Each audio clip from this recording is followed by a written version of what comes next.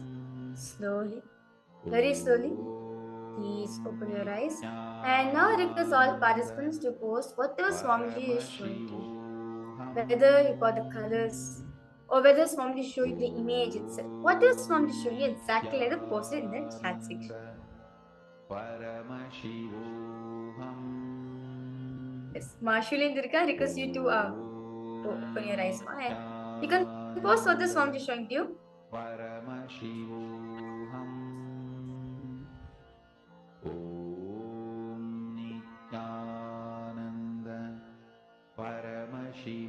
So let's now verify the answers, all the participants. So the exact image which I was projecting for all of you is a picture of dahlia flower. It's a rose pink dahlia flower. So you can see it's a pink color flower, and you can see even like the background is like sorts of its same flower as the background, and it's lots of green. So all the participants, if you see colors such as like pink or orange, yes, you got the image. That's wonderful.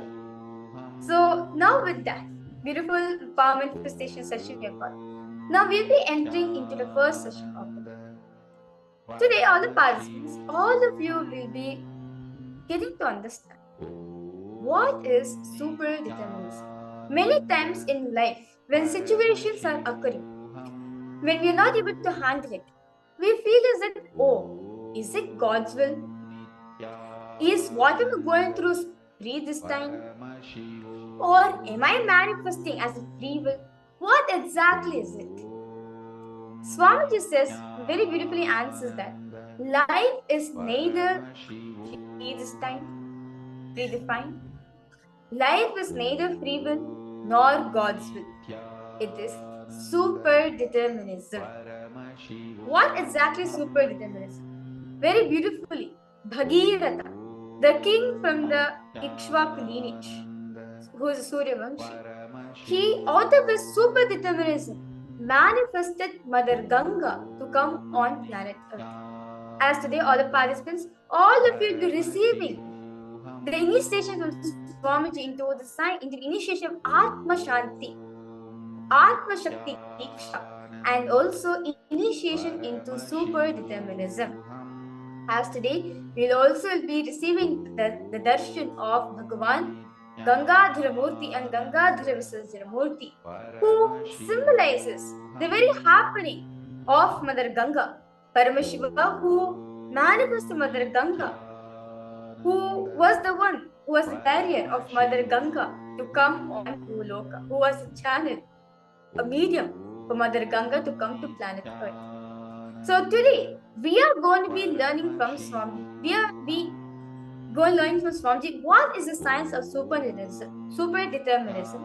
And in the first session, all the participants will be getting to understand what is Satyaloka. As Swamiji says that Mother Ganga, originally she is from Satyaloka. From Satyaloka, she goes to Paramashiva's Chaitanya. From that, she comes down to Bhuloka. So today, all the participants, you will be visiting Satyaloka today along with Swamiji. So in the first session, all of you will be listening to Swamiji on the deeper truths on Satyaloka.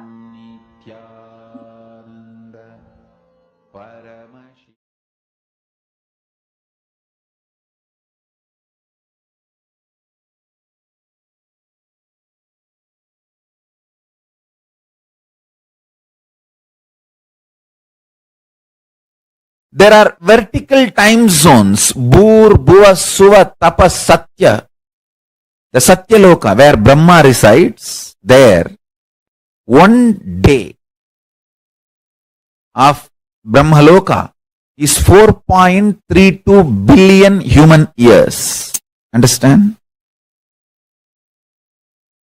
1 day of Swargaloka means the vertical time zone above us. Bhur, Bhuva, Suva, Tapa. It goes and Satya, then beyond Satya is Vaikunta, beyond Vaikunta is Kailasa.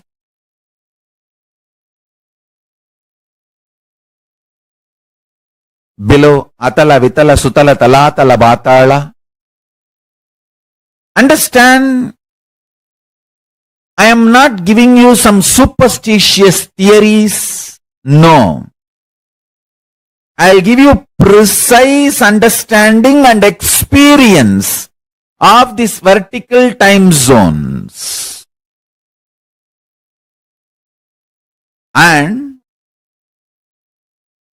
understanding about these vertical time zones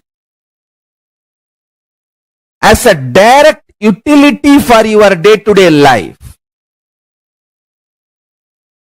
It can bring tremendous physical health, mental health, psychological wellness, a very powerful way of existing, and above all, life of Paramashiva Jnana.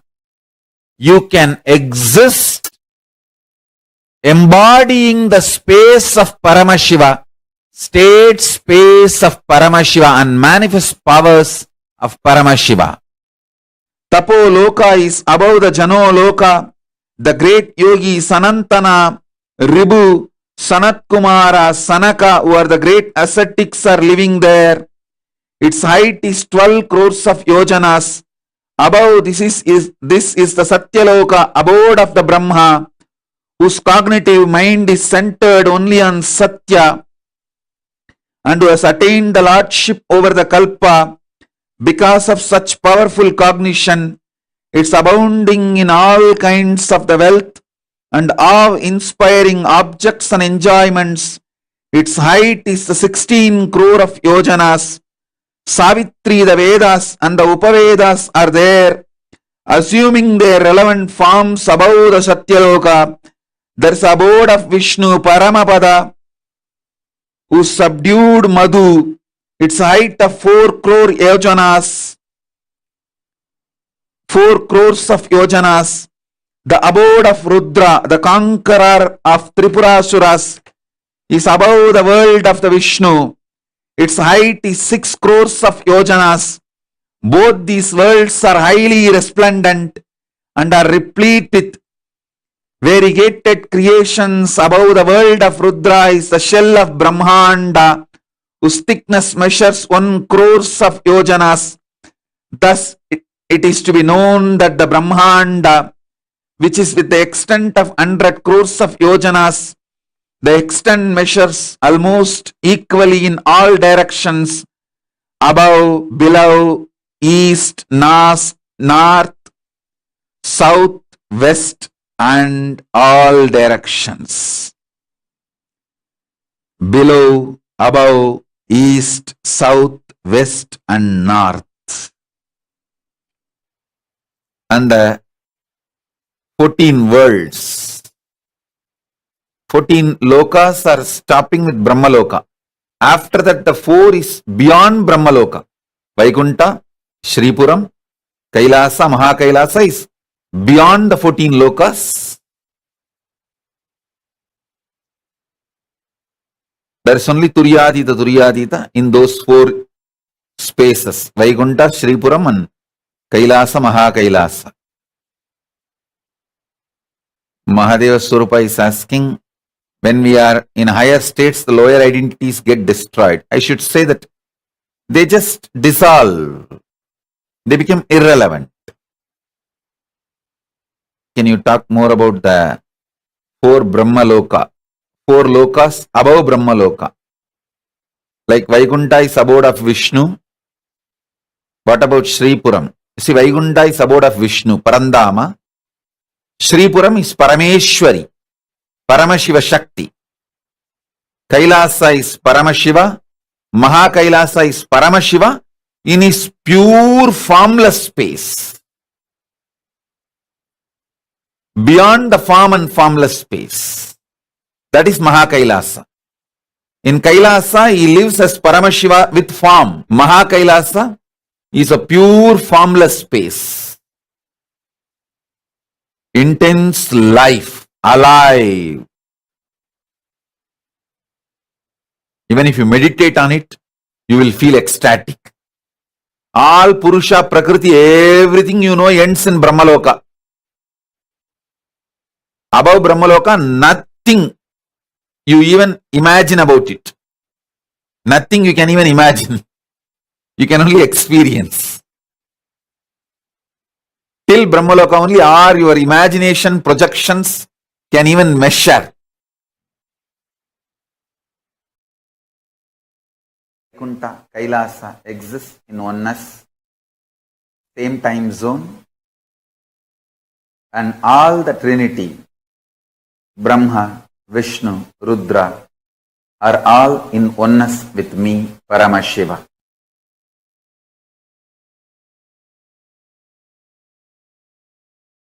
Discovering the principle on which all the universes function, all the dimensions and planes, 11 dimension, 14 plane, actually 3 planes fall in 1 dimension itself. 1 plane does not fall into any of the dimensions. 14 planes, 11 dimensions. All of them function on one principle. For example, if you are habituated for New York lifestyle and enter into old Varanasi, you will have a big cultural shock. If you are habituated to old Varanasi and enter into London, you will have a big cultural shock.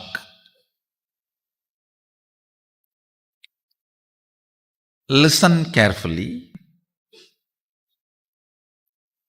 The American dollar may be useful in America. Indian dollar may be, Indian currency, rupees may be useful in India. Malaysian ringgits may be useful in Malaysia. But gold is a universal currency. The whole planet Earth, anywhere, the gold can be used as a currency. Same way, there is certain culture, mental setup, software useful in New York. There is certain mental setup, culture, lifestyle useful in Bangalore. There is certain culture, mental setup useful in Varanasi. There is certain culture, mental setup useful in Germany. If you move to a different place, you will have a cultural shock. But there is one culture, one principle common to the whole 14 planes and 11 dimensions. The whole Brahmanda. If you develop this one principle in you, you have a cosmic currency, you will not have shock in any of these planes. Any transition into any plane, whether you go to Pitruloka, Bhuloka, Bhuvaloka, Tapaloka, Tapoloka, it's called, Satyaloka, Brahmaloka, Vaikunta, Kailasa, Goloka, Patala. It is like you have cosmic currency. That principle is oneness. Listen intensely. If you start building the depth of oneness in you, cognition of oneness in you, even your struggles will liberate you. Your breathing becoming intense, especially through certain activities, opens up those dimensions, those planes, and your brain awakens the ability to have access to those dimensions. Listen.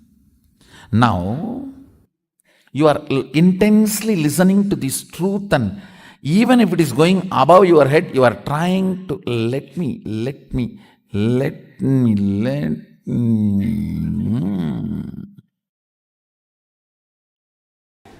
Then your breathing actually gets into certain subtle flow, which is intense. Subtle don't think means shallow. No.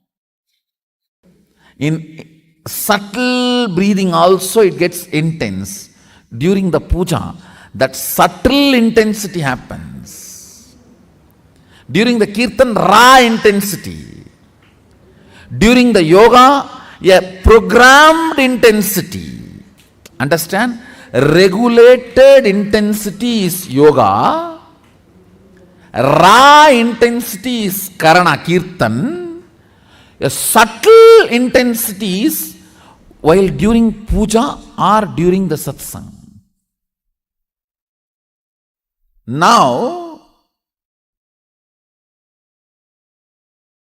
your breathing is getting subtle. It will go and hit a component in your brain which will open your ability to access Satyaloka. Listen. Each of the activity and the prana intensified through that activity opens up a component or a part of your brain construct which gives you access to the different dimensions of life. Your brain is constructed for this multi-dimensional access. Understand? Ability to access multi-dimensions of the universe is your nature. It is there with you.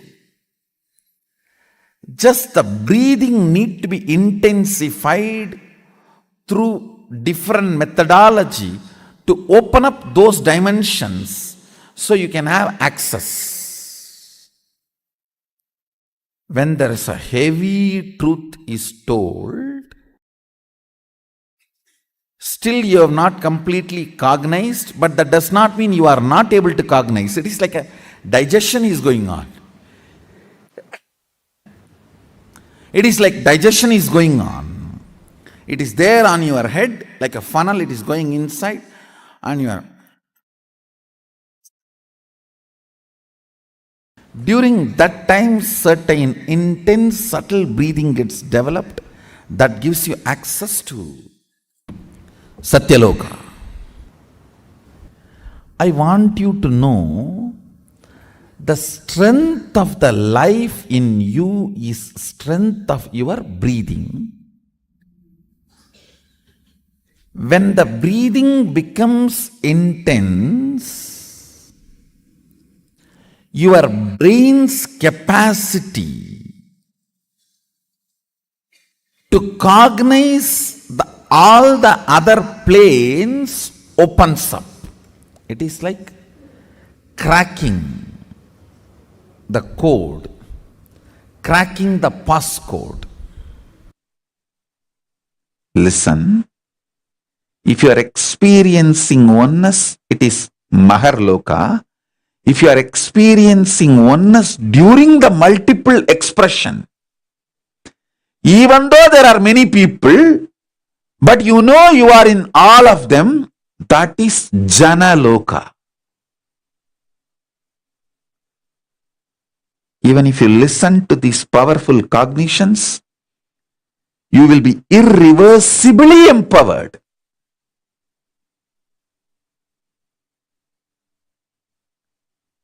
Tapaloka is that last struggle you go through. Sometimes you know you are Paramashiva, sometimes you just slip off, but again you say, I am Paramashiva. That space is the Tapoloka. An absolute surrender. Whether I am remembering, I am manifesting Paramashivatva, or I am deluded, I surrender both to Paramashiva. When you take that decision, you are lifted to Brahmaloka. You move to the Brahmaloka. The deep surrender lifts you to Brahmaloka. So understand? Then from there you move to Parandama, Vaikunta and Kailasa, then Mahakailasa itself.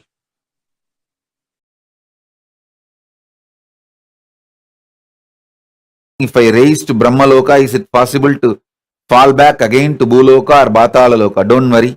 Even if you raise up to Swargaloka, very rarely people fall back. Otherwise, usually 99.999% of the people only go higher and higher and higher. Exemption, rare stories only this falling back. Like sometime rarely you hear some fellow raped his own mother. It's like a rare exemption. Like that, some rare people fall down from Swargaloka to Bhuloka. Otherwise, 99.99% they just go only higher and higher and higher. When Gayatri Mantra is done, how is it related? Gayatri Mantra raises you up to Swargaloka. Does Kailasa correspond to Purusha Prakriti?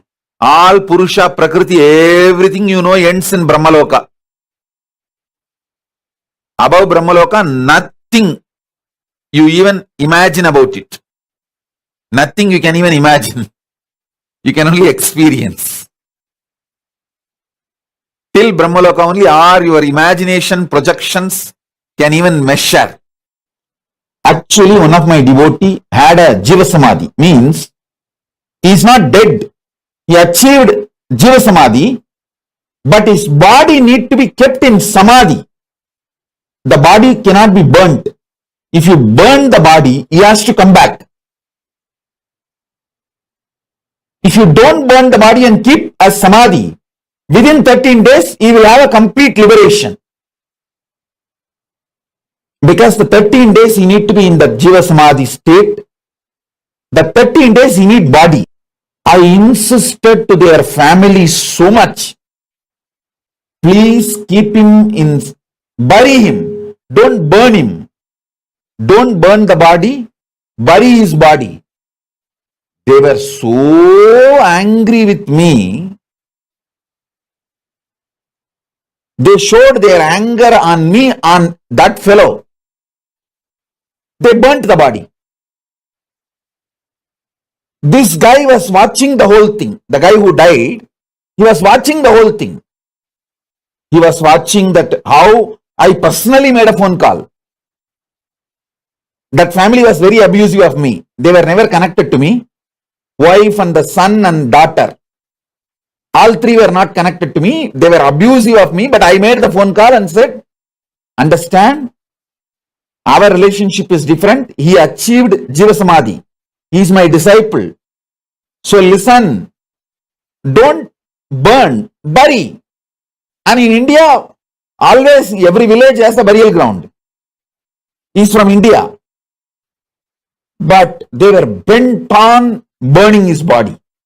I told, if you want, I will give a place in my ashram. In Tiruvannamalai we have ashram. We have dedicated one ashram specially for this. Only for this Divya Sarira, Jiva Samadhis and Samadhis, all these. Videha Samadhi, all, just for that we dedicated 10-acre land in Tiruvannamalai. We have an ashram. I told them, I will give a free land. You do the burial here. It will be maintained also. Every once in a year you can come and do the Shraddhar Maheshwara Puja. They were so angry. Not only they refused, they were even abusing in the phone call. I said, all right, I have done this as my responsibility to my disciple. That's all. They finally burnt his body. And that burial ground, that guy who burns the body, next day when they go for the ritual of pouring the milk, he said the whole skull, the head and the backbone, spine is not burning. How much ever wood he was putting, it was not burning. The main spinal cord and the head, the full skull, it was not burning. So finally he has to crack, even after cracking it was not burning. When that happened, these guys were frightened. Then they called and messaged me. I said, nothing can be done now. You guys face. He became that guy who died, who had a Jiva Samadhi. He became so angry because now he is forced to take one more birth. He is free to have his choice of birth, but he is forced to take one more birth instead of getting liberated. He became so angry. He just told me, Swamiji, give me Brahmaraksha's body just for 1 month. That's all I want. I'll finish this fellow. He went on the kind of the riot he did on that family. He destroyed the whole family. The son got divorced. Daughter got cancer. And the wife became mad. All just in 1 month. Just within a month. Everything. He finished all of them. Only the grandkids he left. He destroyed all 3 lives. And then finally he came back and asked me, now liberate me, Swamiji. I said, no, now you have accumulated the karma. of destroying them. How can you be liberated now? You have to live as Brahma Rakshas and go through the karma, because 3 lives he destroyed. He destroyed 3 people, lives. After, I think within 6 months, that girl died, that cancer died, and this girl, this wife who became mad, I think she lived on for a few more years, and even now I think she is alive, that wife, but the daughter died, and the son is also almost like a living dead in extreme depression. And I said that this karma cannot leave you. The poor fellow is now living in the Brahma Rakshas body and exhausting his karma. So he is also destroyed, and he has destroyed his family. The whole negative circle. The guy would have become enlightened if he was given that body just for 13 days. See, when you get into Nirvikalpa Samadhi during the leaving the body, if I'm there physically, I can disconnect the karma umbilical cord and infuse energy through your spiritual umbilical cord and liberate you. And even that luggage karma can be burnt away. You will even forget all the karmas and you will be liberated. All that can be done if I am there physically, like how I did for my father. If I am not there physically, 13 days the body need to be in Nirvikalpa Samadhi, in Jiva Samadhi. Just the 13 days, if that family has obeyed what I said. Actually, I gave another one option. You just keep the body in mortuary for 13 days. Government mortuary is there. If you pay money, per day I think 200 rupees. In India, 200 rupees is the government mortuary fee. Sometimes, you see, the Indians, when the elders die, the kids, if the kids are working in Europe or US, for them to come, the body is kept in the government mortuary just for 200 rupees a day.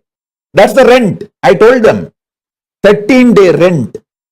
Keep the body in mortuary. It's only going to be some less than 5,000 rupee. 13 day means 2,600 rupee. Just 13 days, keep the body in the government mortuary. He will be liberated. Then you burn the body, no problem. They were so angry. They want to burn right now just to crash my words. Finally, what happened?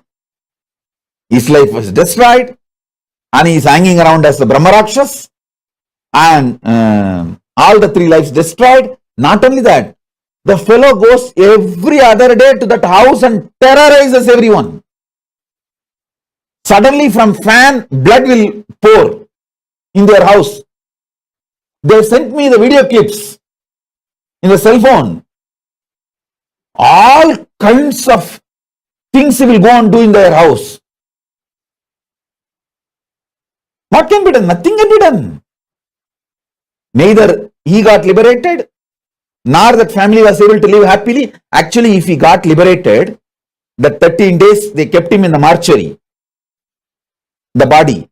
If he got liberated, he would have given the blessing for the whole Vamsa. The whole Vamsa would have become liberated. Whole Vamsa would have had the blessings. I told them so much. They did not listen. So be very clear. Don't think these situations won't come to you. That is why I say, at least make your family have basic connection with Guru. So during this kind of moments, Guru's words are executed. Guru's words are respected. Guru's words are obeyed.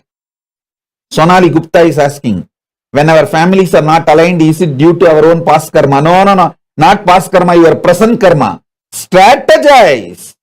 Why you can strategize for all your cunningness? Why can't you strategize for connecting them with Guru? Strategize. Your criminal negligence.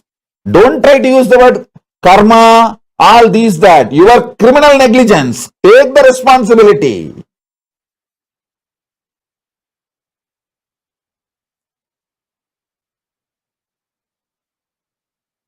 Hiranmayi Mulukutla is asking, Can Swamiji, can son be made out of depression and give Shraddha to his father? Nothing can be done. Don't think you can give a new idea. Now Brahma Rakshas is, even if he knows that you are giving this idea, he will come to your house, save yourself, lock the door.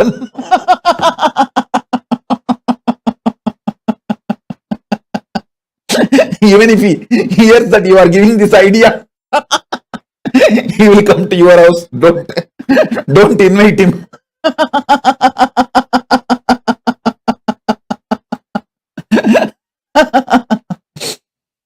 Many times people think these are all stories. Listen. You need to know very clearly. If you are going to some ordinary gurus who teach some pranayama, yoga, and some teacher level, you don't need to worry about all these things because you are never going to achieve Jiva Samadhi. That risk is not there. But with me, the risk of you achieving Jiva Samadhi is there. So better listen.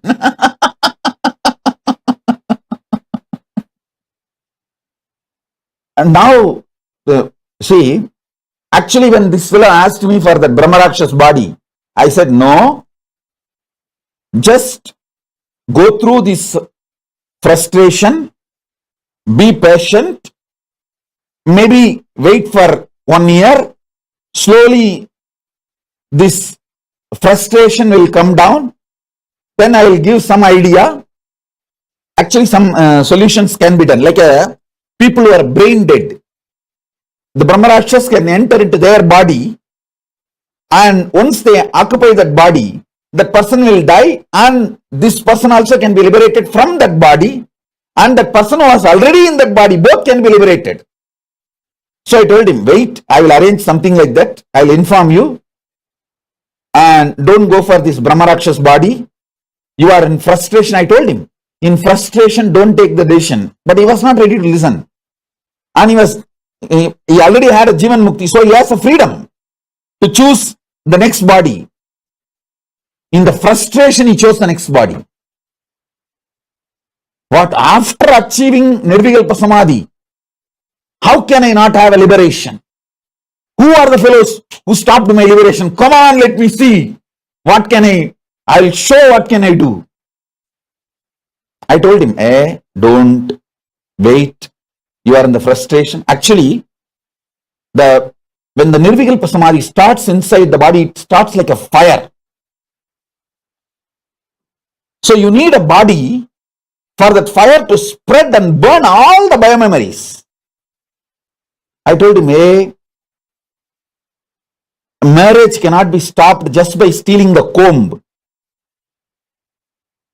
But you are getting angry to the people who stole the comb. Actually, we can find a solution. I will get you some solution. Wait. But the guy was not ready to wait. In the frustration, he took the decision. So what to do? Now he's hanging as a Brahma Rakshas.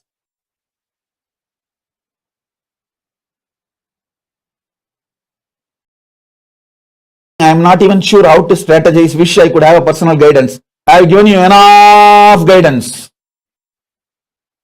I have given you enough guidance. Sit and strategize. Why? When you guys marry, you strategize. When you guys want so many things in your life, you strategize for that. How many lies you are telling in your interview? How many lies you tell in your business? You strategize and make sure people don't identify that as a lie. You do so much, na? Then why can't you strategize to connect them with Guru? Because you think, when I say connect them with me, you think it is for my benefit I am telling. Rot! If you think it is for my benefit, no.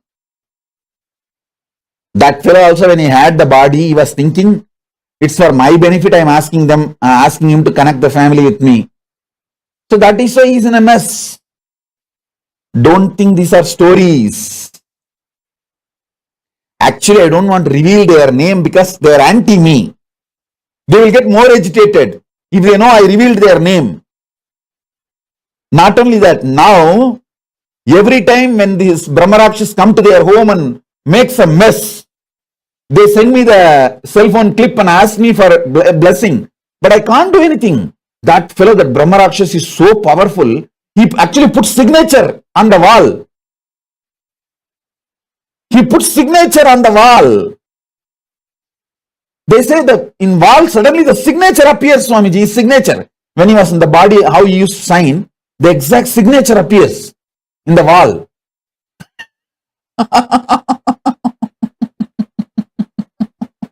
He is just putting attendance, saying that he has only come.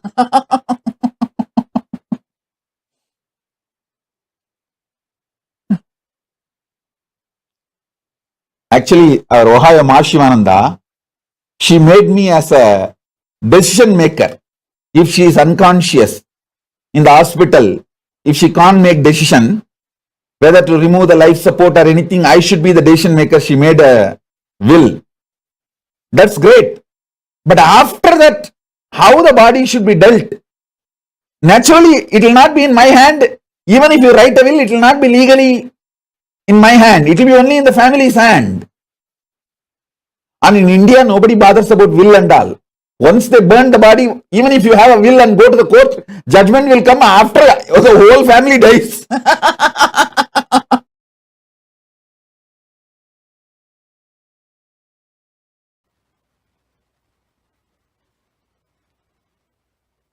Yes, listen. Are you all ready? Shall we enter into the Brahmanyana session? The Satyaloka, pure intelligence session. Oh God. Till now what was going on was only introduction. Now only we are entering into the subject. Come on. See. What is Brahmanyana? Aham Brahmasmi. Tattvamasi.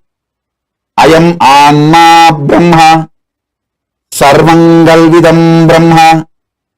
Prajnanam Brahma. Listen, I'll explain everything. I'll explain everything.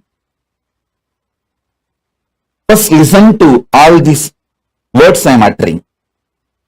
Aham Brahmasmi, Tattvamasi, Prajnanam Brahma, Sarvangalvidam Brahma, Ayam Anma Brahma, Shivoham, Soham. All these statements mean the same.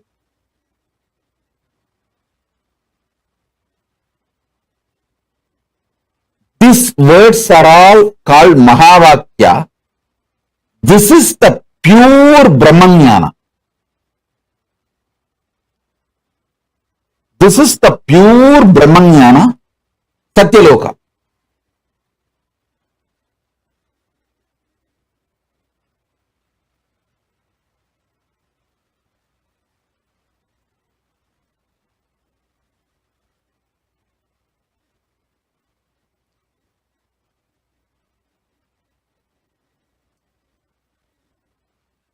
Tattvamasi means you are that. Aham Brahmasmi means what you experience as I in you. That is the ultimate.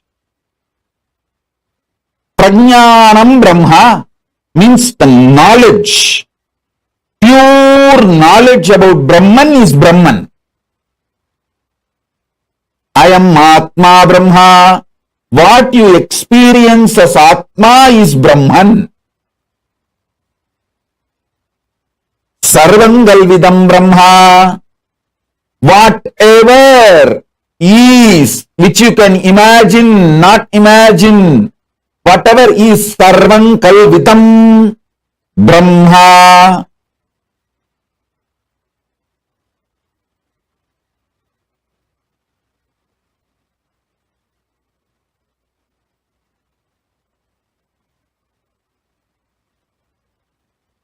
All of you please listen.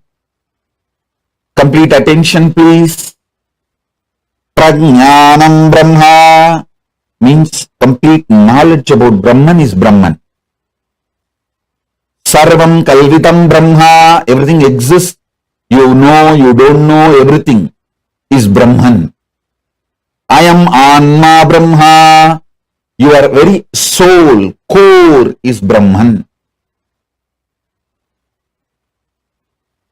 This knowledge leads you to Brahmaloka, space of Parabrahma.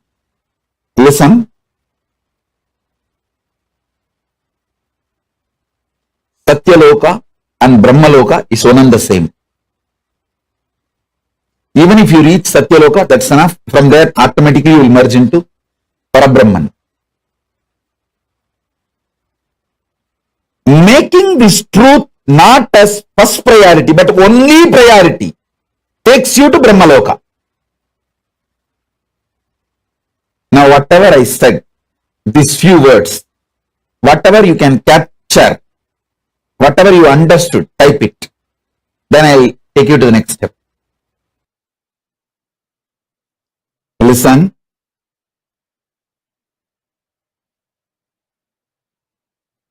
Making Brahmanyana not just your first priority, making that as your only priority, makes you manifest pure intelligence.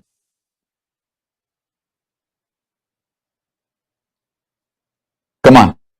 Sit with this one truth. I'll infuse the Brahmanyana in you. Sit with this one truth now. You can keep your eyes closed or open.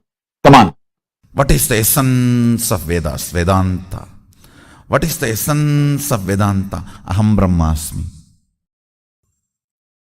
Oh, there are so many thought currents in Vedas. Like you have multiple births and you have karma and you can be liberated. You can avoid birth and death cycle. If you want, you can have even conscious birth and death cycle. And this is cosmology. This is self-jiva. And this is God, Ishvara. So much of concepts. Finally, the essence. If you ask, essence of the Vedas is Upanishads. Essence of Upanishads is Vedanta. Essence of Vedanta is Aham Brahmasmi. If you start cherishing the idea, I am eternal, means you are eternal. Aham Brahmasmi. Start cherishing the truth. Aham Brahmasmi means you are eternal. Whatever you feel as you is eternal. When you start cherishing this truth, everything else is impermanent. You will see all the psychological, physiological, neurological ups and downs in your life drastically reduces. More and more you get centered on the truth, powerful cognition, you are eternal. Aham Brahmasmi.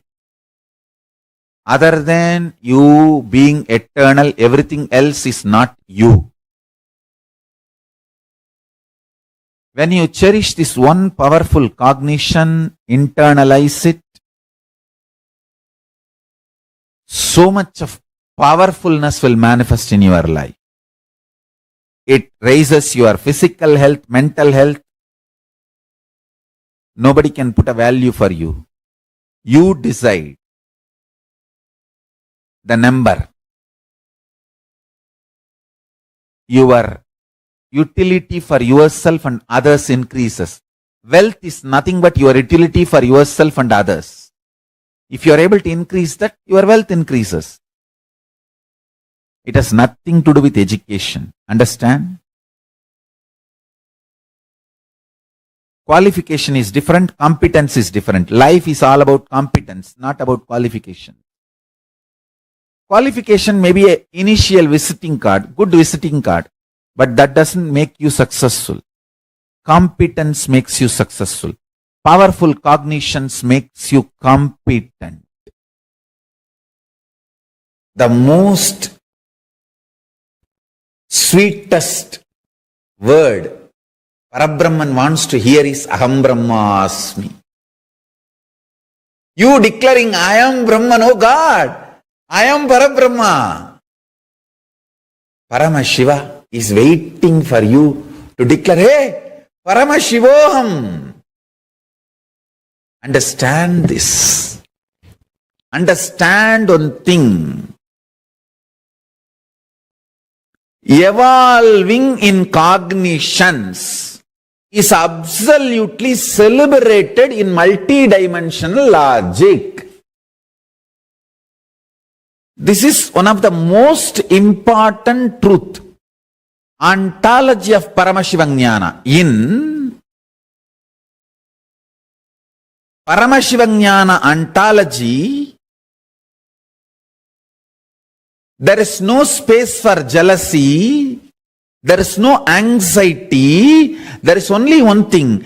If gods are anxious, they may be anxious for you to become them, you to realize oneness with them, that's all.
Namah Shivaya, Om Namah Shivaya, Om Namah Shivaya, Om Namah Shivaya, Om Namah Shivaya, Om Namah Shivaya, Namah Shivaya, Namah Shivaya. Gangadhara Lingeshwara Shambho Mahadeva, Gangadhara Lingeshwara Shambho Mahadeva, Gangadhara Lingeshwara Shambho Mahadeva, Gangadhara Lingeshwara Shambho Mahadeva, Jatadhara Jambulingeshwara Om Namah Shivaya.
Shambho हर हर शम्भो शिव शिव शम्भो हर हर शम्भो गंगाधर लिंगेश्वर शम्भो महादेवा गंगाधर लिंगेश्वर शम्भो महादेवा जटाधर तमुलिंगेश्वर ओम नमः शिवाय जटाधर तमुलिंगेश्वर ओम नमः शिवाय चिदंबरेश कनक समेश त्रिनेत्रधारीश दन्ति विदन्ति विदन्ति विदन्ति विनटन प्रियेश दन्ति विदन्ति विदन्ति विदन्ति विनटन प्रियेश ओम नमः शिवाय शिव शिव शम्भो हर हर शम्भो शिव शिव शम्भो हर हर शम्भो शिव शिव शम्भो हर हर Shambho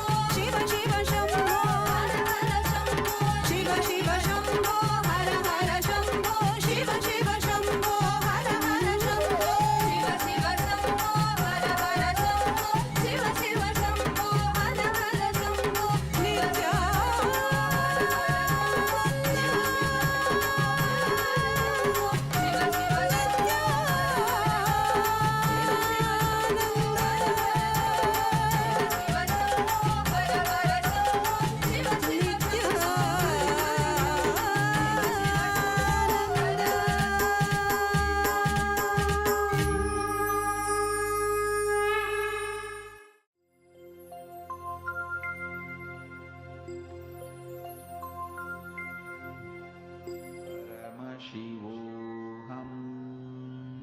Welcome to all the viewers and all the participants who are joining for another beautiful session after we listened to that powerful revelations on the origins of Ganga, where Ganga was originally from Satyaloka, the space of the deepest surrender. Take a moment. I request all the participants, all those of you who are joined with us, to post your understandings, your powerful cognitions. What is it that you cognized from this session? What was a new understanding that you got as you were listening? I request all those of you who are joined here to go ahead and post your understandings, your cognitions. In understand, Swamiji said very beautifully, Mother Ganga came from Satyaloka. She was originally there in Satyaloka flowing. And because Bhagirath wanted her to come to the planet to release the ancestors from their curse, like give liberation for these ancestors. So when she is coming down to planet Earth, Swamiji says that the whole vertical time zones was what she was literally destroying the whole vertical time zones. It's all in 14 lokas, Bhuloka, everything she was destroying as she was coming down. To have further destruction, Paramashiva, they said, okay, let me carry Ganga on my head. So Ganga came and sat on Paramashiva's head, and the rest of the story continues. In today's session, all the participants today will be having a separate session how Mother Ganga came on planet Earth. Understand, she came to planet out of super-determinism. But why is it for all of us to learn about Satyaloka? Well, all of us know that Mother Ganga came from Paramashiva's head. But why is it important for all of us to understand about Satyaloka? Because it's the place from where she came from. It's the place where she originates.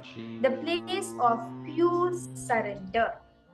Understand? Satyaloka is the place of Bhagavan Brahma. It is from this place, Brahma, along with Devi Saraswati, thus runs the creation of this whole universe, of this whole cosmos. Swamiji says, Satyaloka is the place of deep surrender. Whenever you're experiencing deep surrender, when you're in that bhava, in that, you immediately lift it to Satyaloka. So I request all those, Mashriya Gupta, you can go ahead and share. What did you understand? What did you take as a powerful cognition from this session on the higher dimension of Satyaloka, where Lord Brahma is there with Devi Saraswati? What did you understand from it? What cognition did you take from this session? I'd like to request you to take a moment and share. Yes. Srinivasaya from Hyderabad, Akish, Ashok Animaya. I request you also to post what are your understanding you got from Satyaloka. See, understand this is a very important, as very beautifully all of us learned yesterday that each of these loka we have an identity. We do have an existence over there. When we are cherishing certain powerful cognitions, we are entering into that loka. So Swamiji says that when you are established in that space of deep surrender, where you just surrender everything to divine. Many times we have experienced it, the first we have seen Swamiji, just feel like, oh my god, let me just surrender myself. Or when we experience a very powerful energy, we feel like we surrender to Swamiji. All these experiences, the space of deep surrender, immediately you access the Satyaloka identity which you have. You experience, you actually access your identity, your existence in Satyaloka. Go ahead and take a moment to share. What was your clicks as you were listening to this beautiful, powerful session from Swamiji? Where all were you able to see what you can do to raise yourself to Satyaloka too? You can share, you can post it in the chat section because the Satyaloka is the highest vertical time zone within this, what is called as the Garbhodaka, the ocean of where the seven lokas, seven above lokas, it's the seventh highest. Of course, above this, the plains of the Vaikuntha, Tishripuram, Kailasa, Mahakailasa also exist. But the highest loka within this physical plane is the Satya Loka. So I request the participants, you can go ahead, okay. Kailasa Trotwaya, you have posted the story of the burnt body. The cognition I got from this is people who go against our wishes.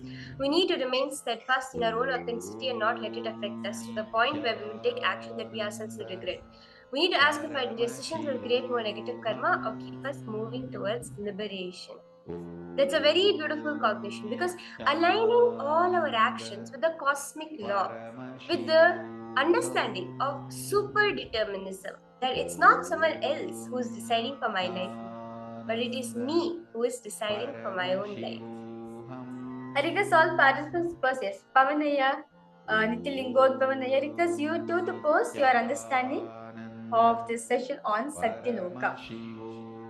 Let us now enter into why do we need to enter Satyaloka? All of us understood that we want to experience the highest of everything, which is Mahakailasa. But why it is important for us to experience Satyaloka? Swamiji says that if the first time when you are accessing the 14 lokas, you go through all the lokas. You step by step you go to Svargaloka, Mahaloka, Janaloka, Tapoloka, Satyaloka, and all the way to Mahakailasa you travel. But why is it we need to enter Satyaloka? What is so great about Satyaloka? See, Swamiji shares that Satyaloka, it is from this space creation starts. Creation is happening. As very beautifully we learned that the five actions of Paramashiva are happening to five. The creation sustenance, creation rejuvenation, creation delusion, and creation liberation.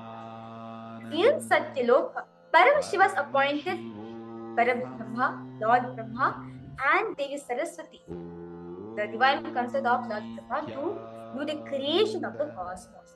Their divine abode, where they are staying, is Satyaloka. It is from this place only they do the creation. They do the act of creation from Satyaloka.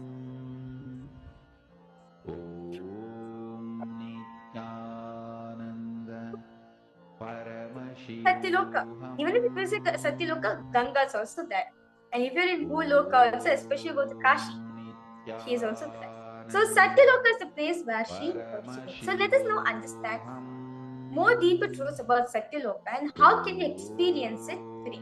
Understand today's darshan, you're going to be entering Satyaloka with Swamiji. Swamiji says the more and more you get centered on the truth, on the powerful cognition, you are eternal. Aham Brahmasmi. I am eternal.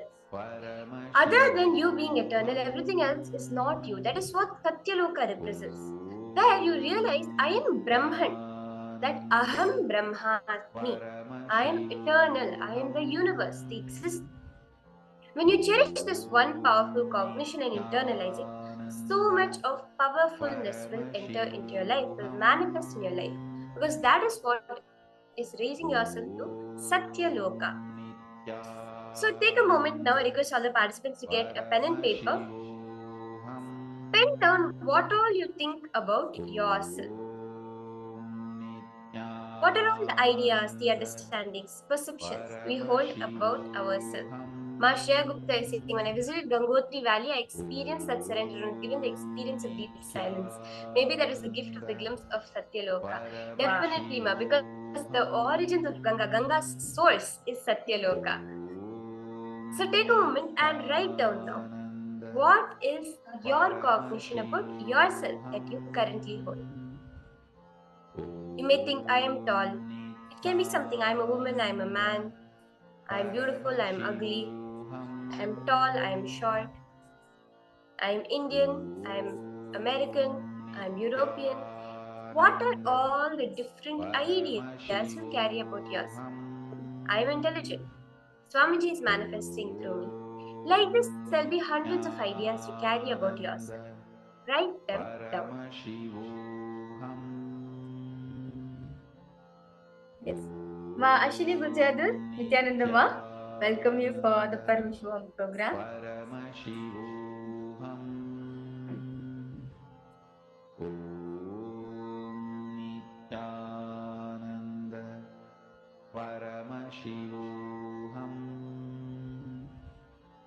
Request all the participants, you can go ahead and write down. What are all the perceptions, the cognitions you carry as you?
Go ahead and write down. You feel that you are amazing. Your understanding, Swamiji is manifesting to yourself. All of these different ideas you carry about yourself. Write them all down.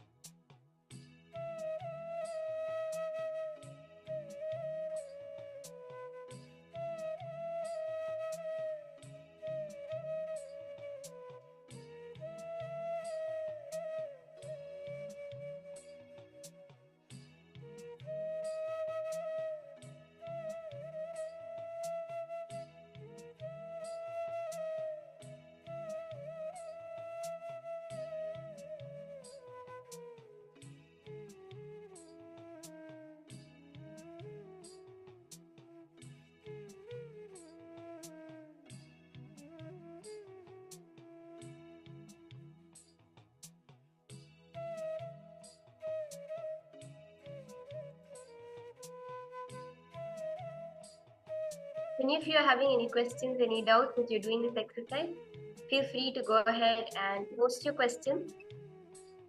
Just look in and see what is it you're holding about yourself right now. The cognitions, the various feelings, the understandings, whatever you carry about your own self, your existence, current existence. Okay. Lingodbhavanai I've written, sometimes super and not they at all. This is the current. It can be in more detail also. Yeah, you feel that I am a short person, I'm a tall person, I'm of this ethnicity, I'm of this religion, I'm of this status in life. It can be some understandings you have about yourself. Oh, I have a human body which is very powerful. I am initiated by Swamiji. All of these ideas you can write down here. Because all participants write down exactly what they feel about you.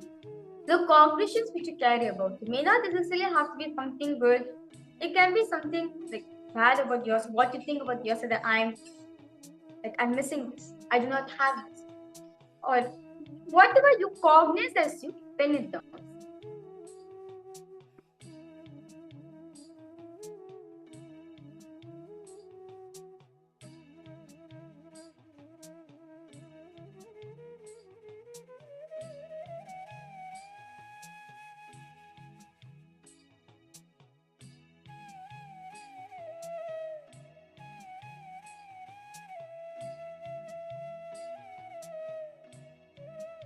Chinnaya S. Raju, Nityanandamaya. I request you also to participate in this session, this process, Saya. And if you have any questions, any doubts, you can feel free to go ahead and also post it in the chat section.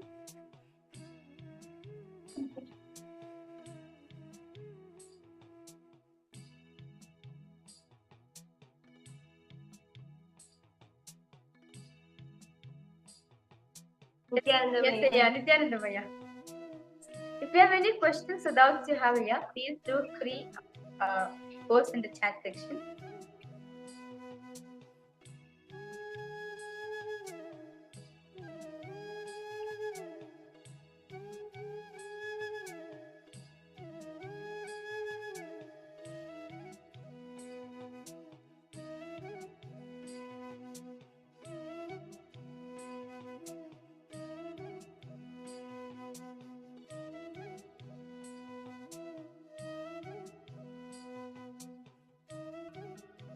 Now, all the participants, so now first, I request all participants first whether you have done writing, whether what you exactly consider yourself. We have a list actually, what we consider as I'm this, I'm that. Now, I request all participants, now, what is written down? Unless, which are eternal? Which of these cognitions, which of these aspects of me are eternal? What is there which has been forever, is now, and will be there forever? Like, for example, Lingodvaram. You have posted that you're stupid, not brave at all. That is temporary, so it's not eternal. You having the ability to manifest what you want and Swamiji flowing through you, Swamiji manifesting first through you, that is eternal.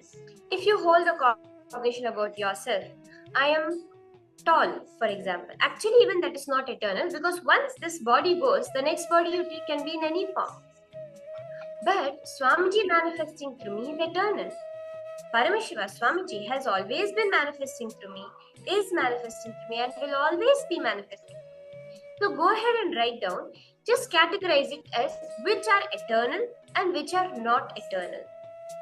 Because you are Brahman, your nature is eternity. It is important for us to filter out where are we holding ourselves as something other than that. Write down wherever you're seeing the non-eternal parts that you are cherishing about you. It is important for all of us to cognize and see that which part of us is eternal, which part of us is not eternal. See, when most of the time in your life, by doing this, you'll understand that most of the time we prioritize the things which is not eternal. And we go behind and say, oh, this is not wrong about me. This is something I need to work on. No. Focus on the things which is eternal in you, which you are happy. Aya, Lingodbhavanaya, you're saying I want to delete these negative cognitions from my system. See, Aya, there's two things. One is removing the negative cognitions. But if you start cherishing powerful cognitions about yourself, these negative ones will not only be deleted from your system, they'll become irrelevant. it's like Swamiji always gives the example of when you are 5 years old, the toys, okay, let's say when you're 10 years old, the toys which you played with when you were 5. Sometimes you look at it, you're like, I really like these toys a lot. They're so nice. But no, I'm a big boy now. I should not play with such childish toys. I should play with bigger toys, with greater toys. You're still fighting with it. You're like, no, I do not want to have this desire for such childish toys. But once you're 20 years old, even if you look at the toys you had when you were 5, whether it's there, whether it's not there, it just doesn't matter. When you do this exercise, all these negative thought currents, negative cognitions will become like that. It will be like, whether it's there, whether it's not there, it becomes irrelevant to you. It no longer has a say in your life. Okay, basically, I posted, I'm compassionate, I'm creative, I'm kind, I'm helpful, I'm healthy, I'm artistic, I'm calm, I'm gifted, and I have a great time. Which of these are eternal? Look into all these qualities which you have written. How many of them are eternal, are going to be there forever? How many of them are not eternal? They are temporary, ephemeral. Write down these.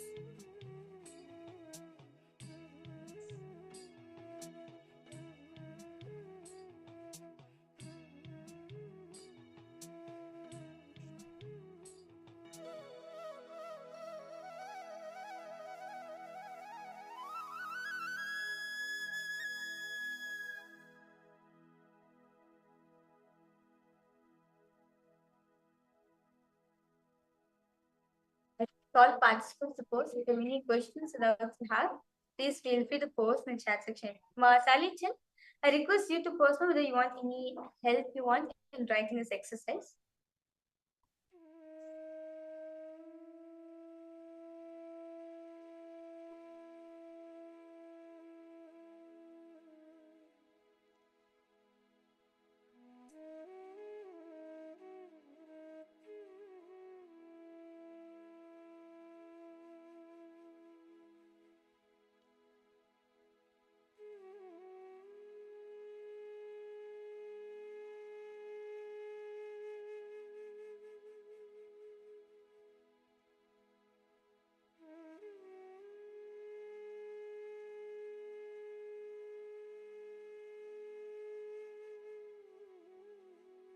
Jandam, Vyalanko, you two can go ahead and participate in this exercise. If you have any questions, any doubts, feel free to post it in the chat section. Now, I hope all of you are done with this step of the exercise. Finish writing down, categorizing whatever is eternal and whatever is not. Now, analyze what you have penned down. Look into it and see where all are you cherishing the parts of you that are not actually eternal. Because what we need to do fundamentally, because we need to cherish, I am eternal.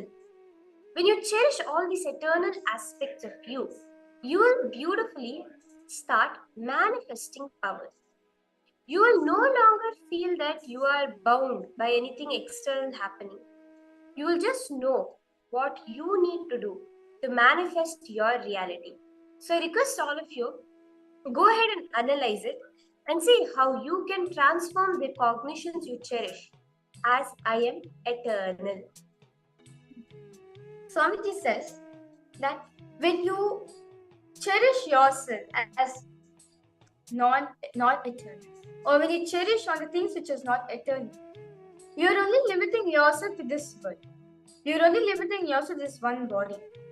But if you cherish yourself of things which is eternal, like the wonder space which you have with Swamiji, or you manifesting this power, all these, the eternal things only make you feel powerful. Let's say even for Swamiji, whatever happens in Swamiji's life, whether the persecution is being done on him or anything is happening, he is not touched by it. He knows, I am not that. This is just temporary. I know that which is eternal for me is the Kailasa. My space with Swami, my space with my Guru, Arnigiri Yogeshwara, the feeling connection which I have, that is eternal. So that's why no matter what happens, Swamiji is keeping on to Swamiji is going on to hold on to that part. If you hold on to the things which is eternal, you yourself will feel, okay, I can manifest time as much as I want. You can manifest life the way you want. This is very beautiful. Swamiji says, perishable, imperishable. If you continuously hold on things which is perishable, now you yourself feel powerless. You feel, okay, I am also going to be perishable. But if you hold on to things which are imperishable, like the oneness space with which you have with Swamiji, or the connection you have with Swamiji, or the guidance which Swamiji is given, the Guru Vak which Swamiji is given, all these things are imperishable. So when you hold on to these things, you feel that you are imperishable. So therefore, no matter what happens, I can manifest life as I want. As I know, I am eternal. Nothing can bind me. Nothing can bound me.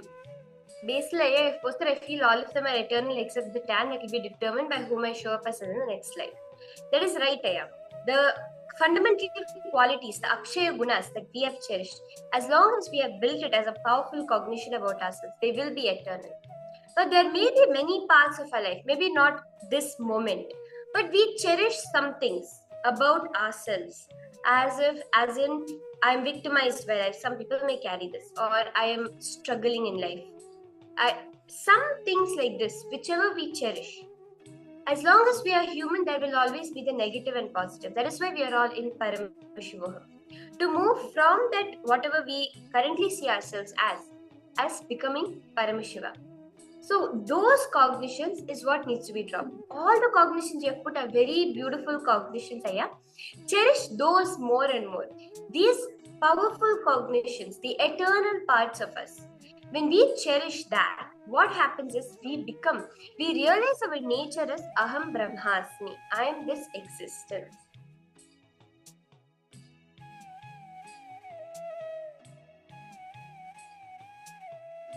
So we have a very beautiful detox method that Swamiji has revealed for all of those who are coming in, joining.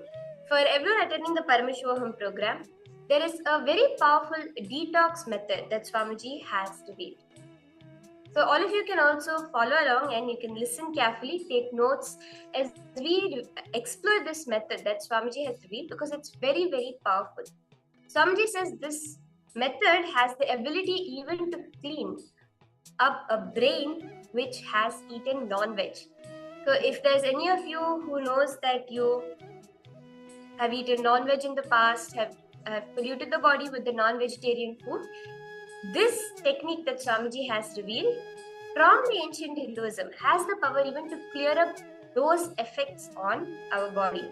So just get ready and let's listen, let's view the beautiful detox method, which is so simple. Swamiji has revealed as ghee.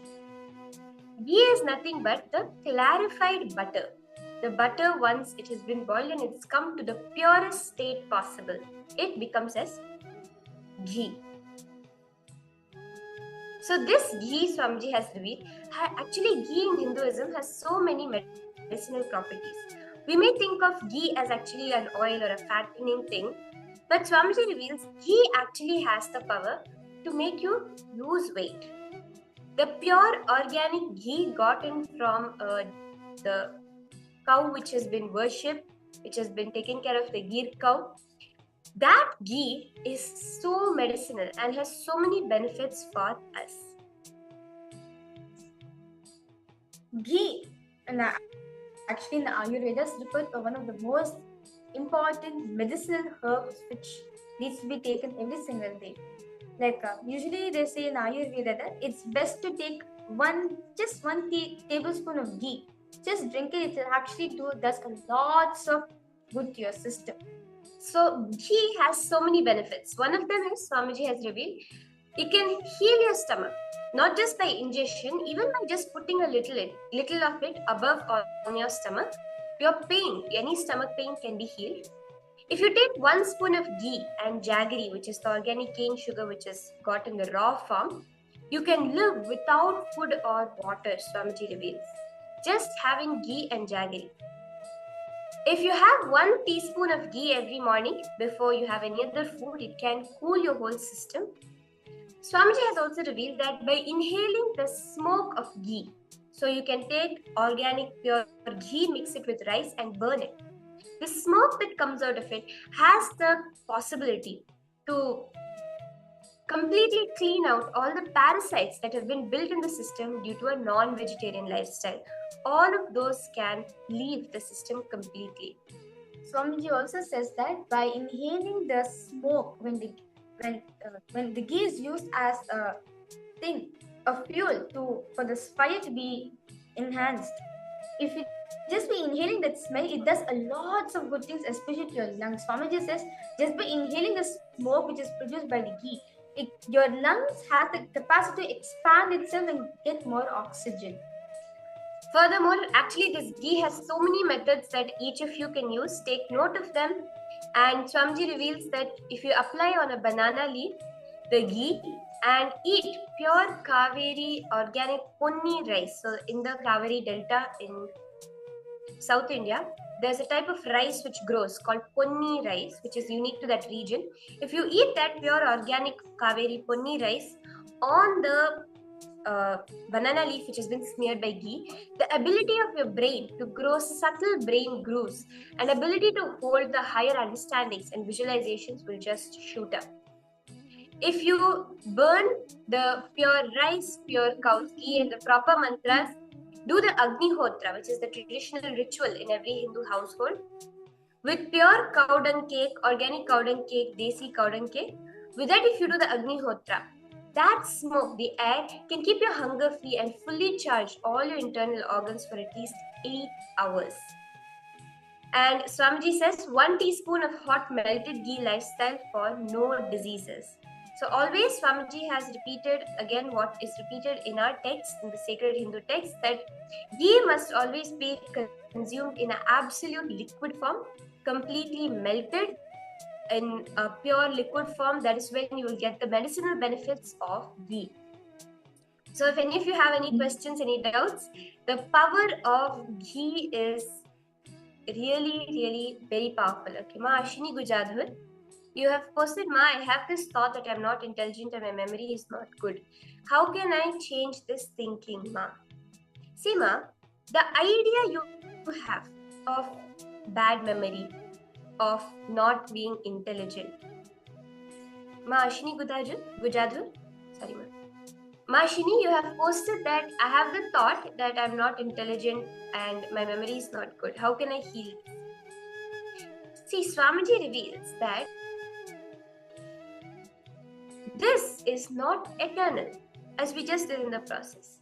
There may be, by gaining more knowledge, one can become intelligent. By initiation of Swamiji, by having the ghee detox method and developing the subtle brain grooves. It is not eternal, the fact whether I'm intelligent now or not intelligent. My memory, now the status of your memory, when you age, as you age, your memory declines. It is not permanent, right? It is not forever. Instead of cherishing these cognitions about yourself, cherish the cognitions about yourself that are eternal. There are so many cognitions that we can hold about ourselves which are actually eternal, which are there that will be forever. So start to cherish these cognitions. You will see automatically the old cognitions will leave your system. You will not even need to do any special effort or take any difficult action to change these cognitions. All you need to do is start cherishing the powerful cognitions that will automatically complete these powerless cognitions. I hope you are understanding this, Ma. If you have further questions, go ahead and post. So with that, we're all going to be entering into the power manifestation session. Today, we're going to be manifesting the power of connecting with nature. Okay. Karanas and Toronto, Aya, you have posted, can we drink coffee soon after consuming ghee? Well, Aya, I recommend that.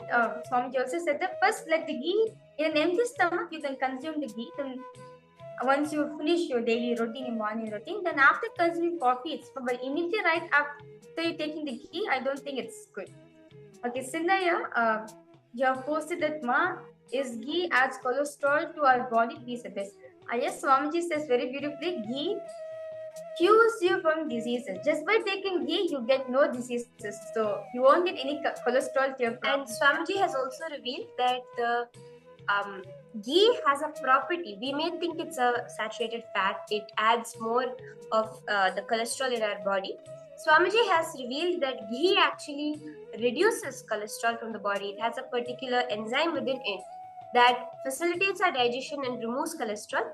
But Sinnaya Ayya, before you go ahead with this, please do consult your doctor if you're facing any medical conditions. Anyone who has some medical conditions, if there is an issue which you have been told by the doctor, do not go ahead with this without taking the prior doctors. But Swamiji has revealed the science that is revealed in Ayurveda also.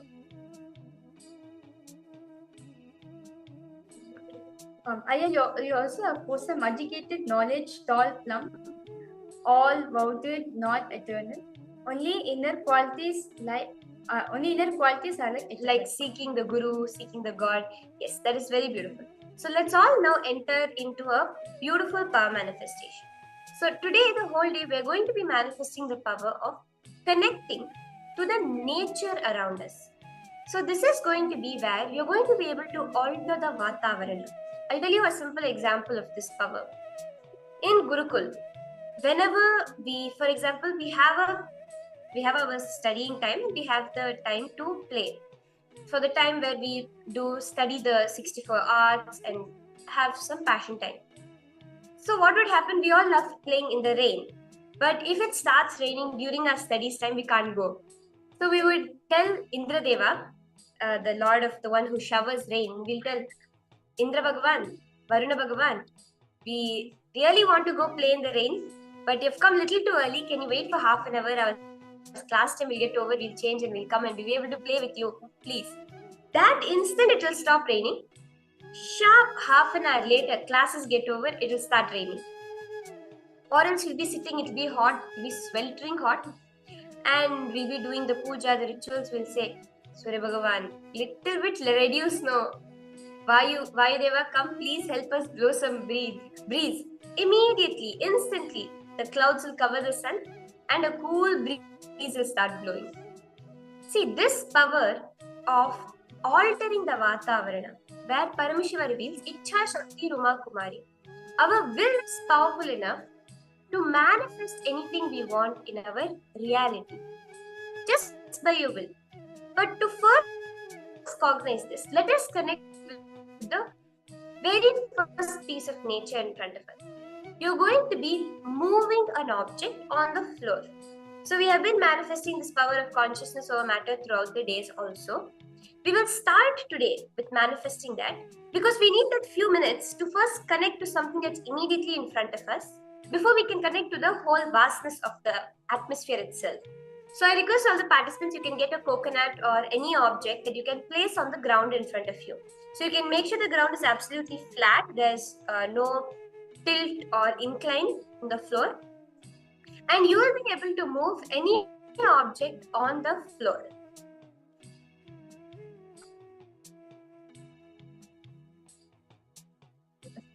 Marshini, you posted, can he be taken anytime? So Ma, actually either you can take it as per the just now which we went over the method Swamiji said during those times, like at meal time, when or as a inhalation. But generally they recommend that ghee should be taken early in the morning on an empty stomach, the plain ghee. Of course, in Indian cooking we do add ghee into the food itself. All that is perfect. But for the detox method especially, Ma, if you would take ghee, 1 spoon of ghee on an empty stomach early in the morning and wait for maybe half an hour before you actually consume any food after that, that is what will be best for your body.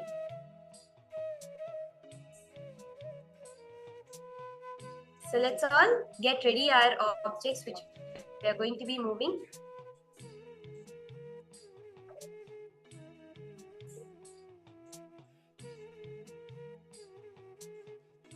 I request all participants now to get this object as today, throughout the whole day, we'll be manifesting the powers that we're going to be playing with nature. So to start with, let us first relate with the objects which we have immediately and physically in front of us. Then It'll be easy for all of us to connect with the nature. So now we'll be manifesting the power of consciousness over matter. So because all of you to get an object and come, it can be anything ground. You want to place your Atmalinga, you can use your Atmalinga, or if you want to move and run objects like an orange or a coconut or an apple. That is also fine. Anything which you like to move on the ground, because all particles, just get any object that comes. So you're going to be manifesting the power of consciousness over matter on that object. So you can place it on a flat surface. So because all the participants, also if you can angle your camera such that the object you're moving is seen in the camera, such that we can entangle with you and support you in the manifestation also.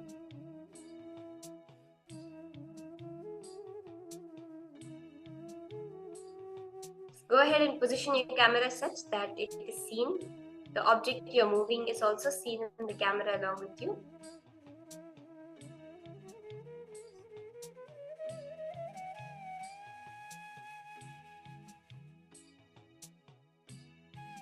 Please, I request everyone to go ahead, get your object and come.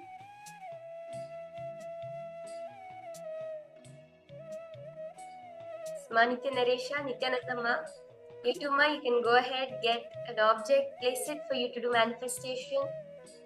Ma Karini, Ma Xiolan Cow. Yes, Ma Shreya Gupta, I see your tennis ball that you're going to be moving. You've placed it on a phone. That's beautiful.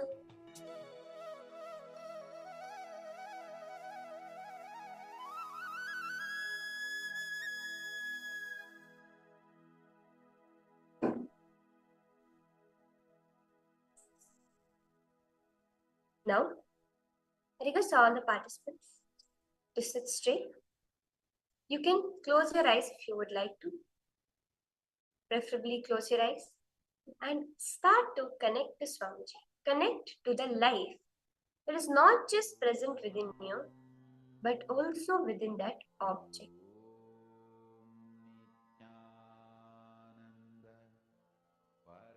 There is an energy, a life, which is all pervasive. As the Ishavasya Upanishad says, Ishavasyam idam sarvam.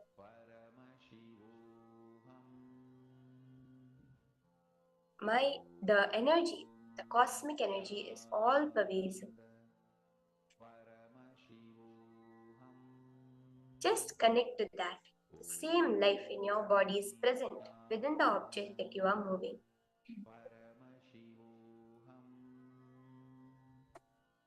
In the space of pure oneness, when you command it to move, it will just listen to you.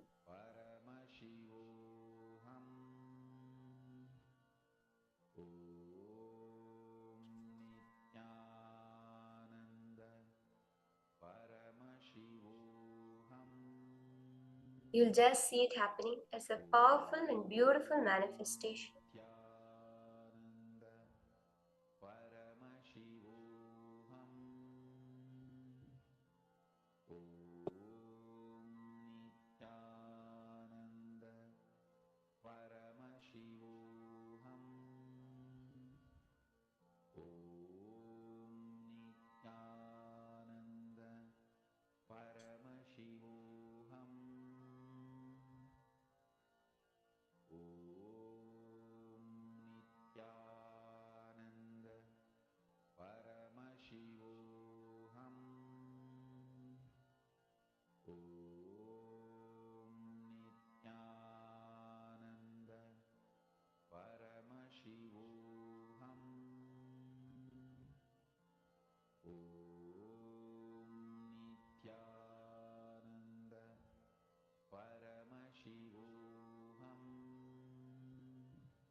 Whatever doubts, self-doubt, self-hatred, self-denial that may be coming up in your inner space, unclutch from it. That is not you. It is not eternal. The doubt you carry about yourself, it's not eternal. Only Paramashiva, Swamiji manifesting through you, is eternal. From that space, that context manifests the power. Sineya Raju, you can place your Atmalinga on the ground or on any flat surface. You can maybe put a cloth or a notebook under it. And you're going to be moving your Atmalinga on the flat surface. With the power of the third eye, just by connecting to Swamiji, without any physical movement, without physical force being applied, just through the completion space, the space of oneness, you're going to be moving it along with you're going to be moving your Atmalinga. So yeah, you can do this. You can also ensure your Atmalinga is seen on the camera.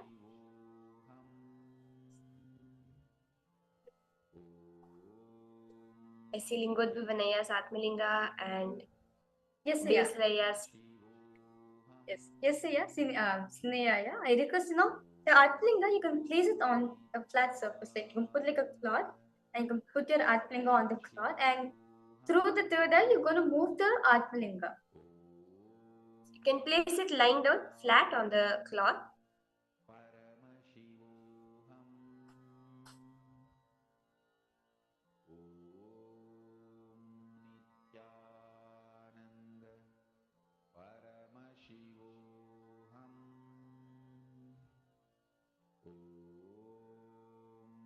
Any doubts, incompletions, anything coming up in your inner space, surrender it at Swamiji's feet. Drop it at Swamiji's feet because that is not you. That does not matter for your manifestation of powers.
As you're doing the manifestation, if you run into any blockage, any doubts, you can feel free to post that also in the chat.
Just again and again, cherish that which is eternal within you.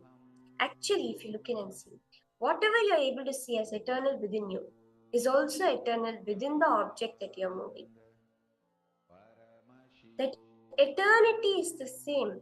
Whatever is eternal within you is eternal for everything.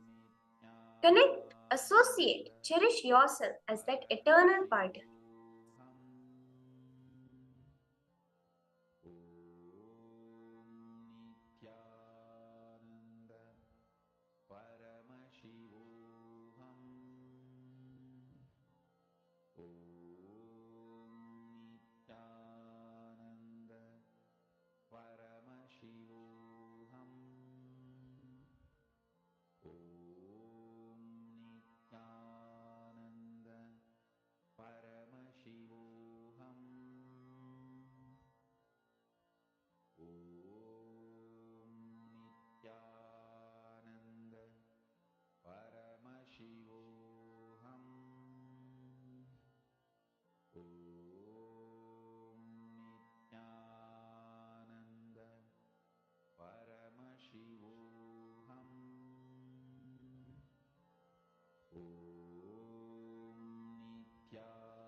Relax.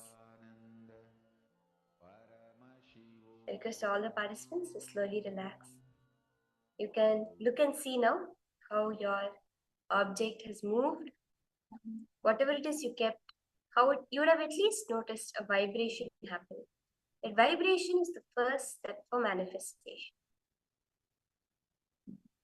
You can share how your manifestation was, and you can continue to manifest along with the session that we are going to be entering into also now.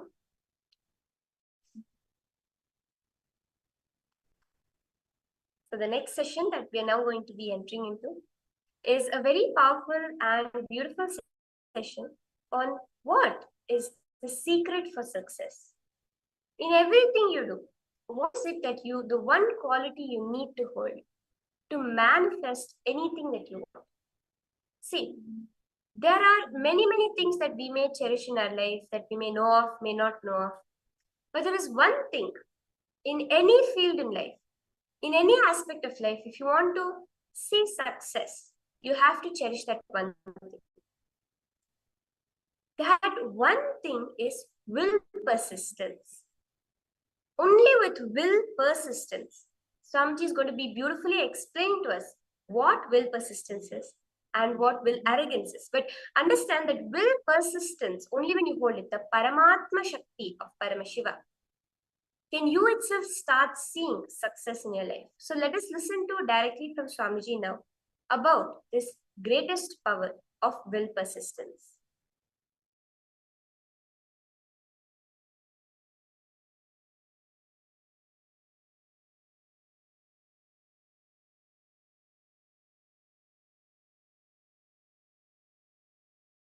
I'm talking about what is directly going to be useful for you.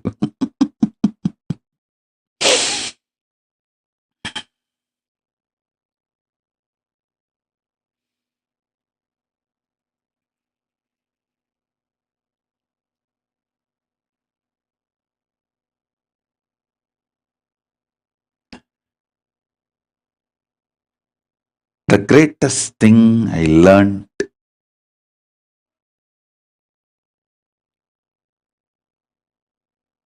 is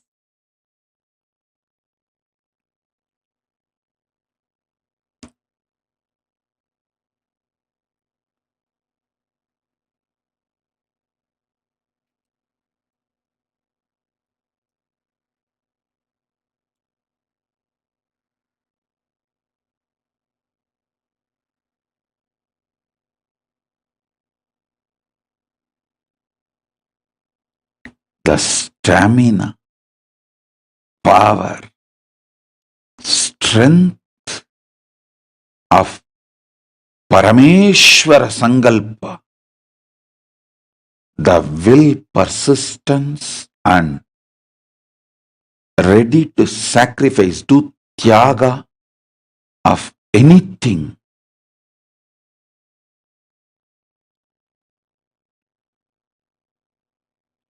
for that purpose.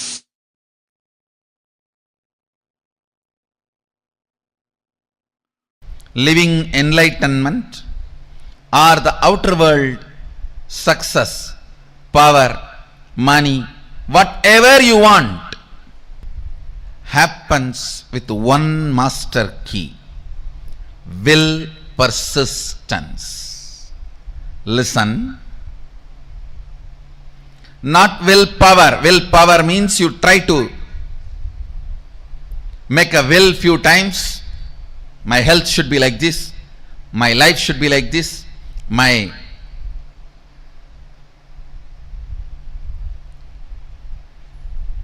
business should be like this.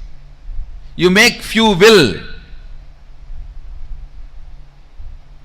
with the clear idea it is not going to be successful.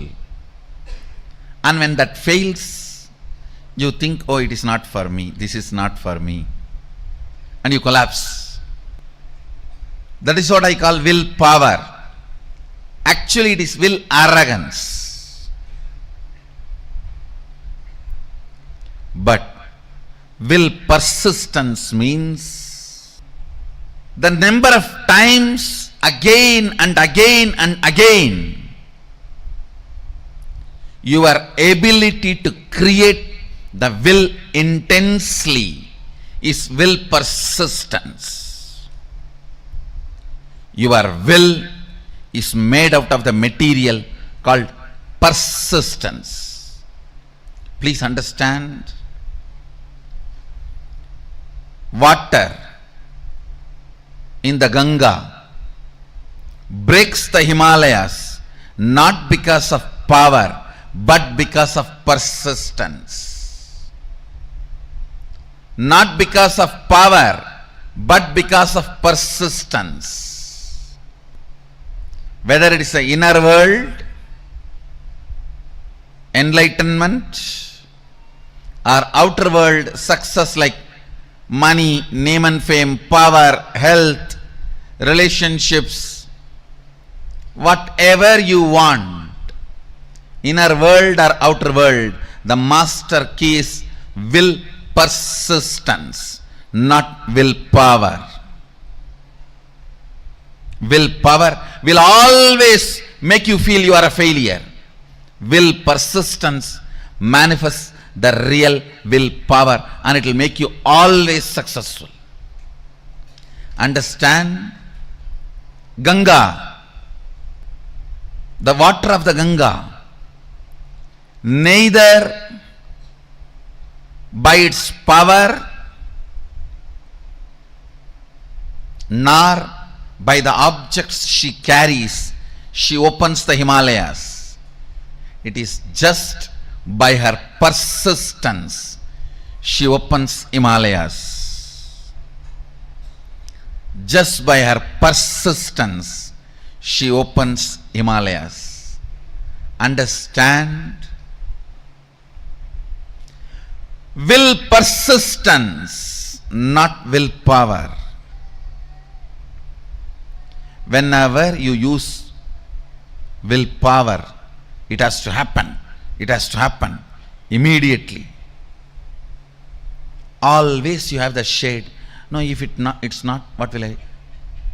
It means already you planned for failure. And when it collapses, you are confirming this willpower and all is not going to work for you. You don't have, either you don't have willpower, or you feel that will not work for you, or you will feel that is only for others, or you will feel this much only is me, it may be for others. Only when you know the science, why it works, when it works, and when it does not work. That is the only when you know when it works, when it does not work, why it works, why it does not work, you start living enlightenment. Listen carefully. Will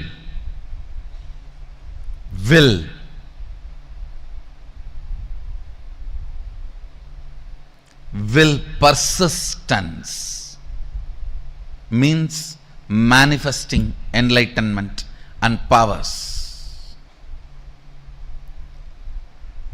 If you decide to persist, that moment power starts manifesting. You don't even need to spend your whole life on persistence. Persistence is your decision without self-doubt. Persistence is your decision to persist. Persistence is your decision to persist and being sure about it. Willpower, when you use just will, you are not sure about you. What will happen if it goes this way or that way? With will persistence, you are sure anyhow how you are going to be. Look at every step in your life. All your patterns of withdrawing from life, all your decisions to withdraw from the life comes from your will arrogant decisions.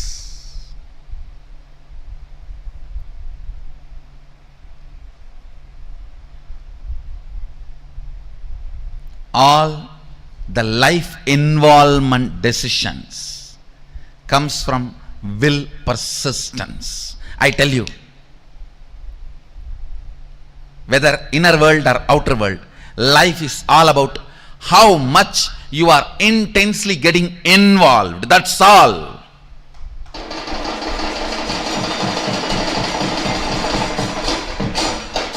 The intensity with which you get involved with the life.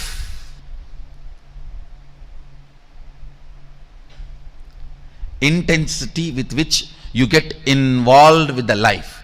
The more and more interaction, more and more involvement, more and more ice breaking.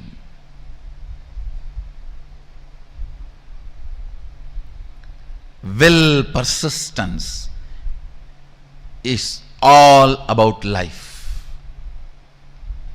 Life is all about will persistence.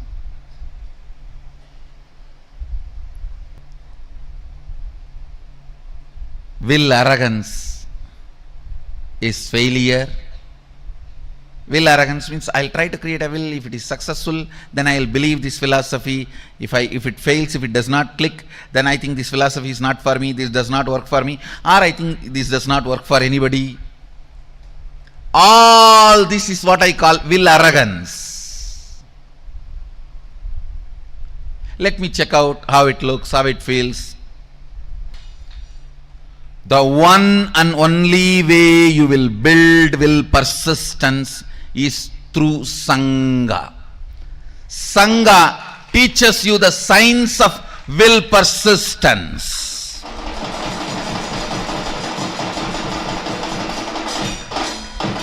I tell you, stupid are those who say, oh, what is there in building temple outside? God is everywhere. And why do you put all your time, energy, money in all this? I tell you, when you build a temple outside, all the things required for it, creating a Sangha, creating, inspiring people, enriching, causing, everything, teaches you the science of will persistence, and you become enlightened. By the time Sadashiva sits on the temple you built outside, he already is sitting on the temple which you built inside.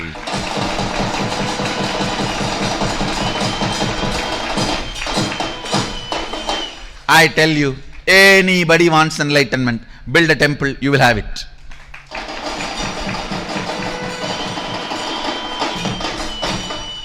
Because building temple is not a joke. You need to work with so many people. So much of involvement with life is required. And I also commit with you guys. Get involved with life. Get involved with Sangha in a very organized, systematic way.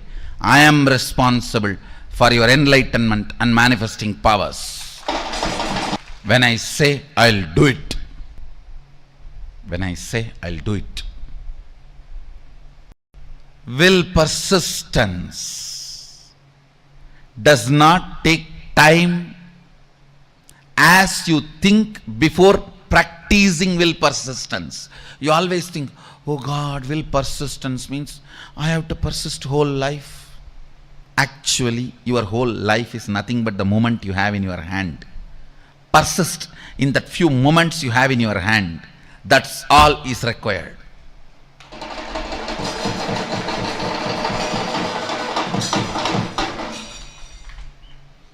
The moment you think of the whole life, it's will arrogance, not will persistence. The moment you decide will persistence, simply you start manifesting Sadashiva. When I say the word will persistence, I do not mean you need to sit for years and years and years. No. It is a simple decision of more persisting. Listen carefully. Listen. This is the essence of the whole session. This is the will persistence means decision not to give up on you. Decision not to give up on your intention to be. Listen. There are only two parts in your inner space. One, will persistence. Another one, giving up. Either you give life to the thought current of giving up or to the will persistence. Your decision to give life only to will persistence and not to give life to giving up thought current is all I call will persistence. Listen.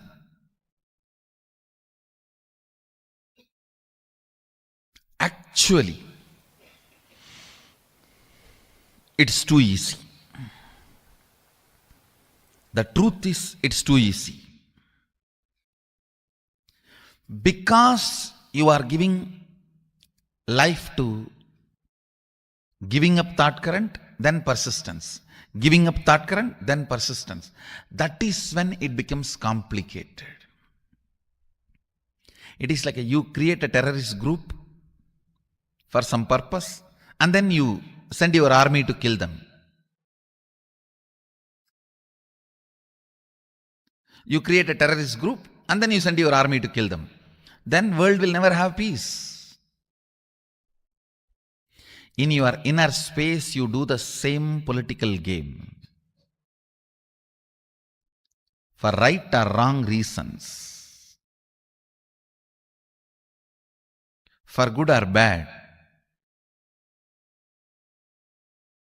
You support giving up pattern. You cherish sometime without even you knowing.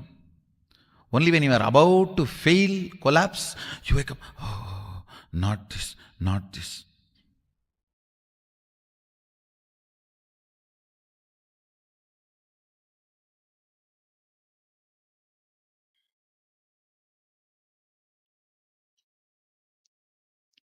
Having an alarm in your life to remind you and hold you without letting you fall is equivalent to having a guru.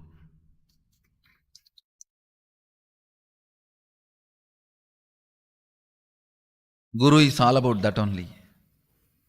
An alarm which rings every day between 8 to 9.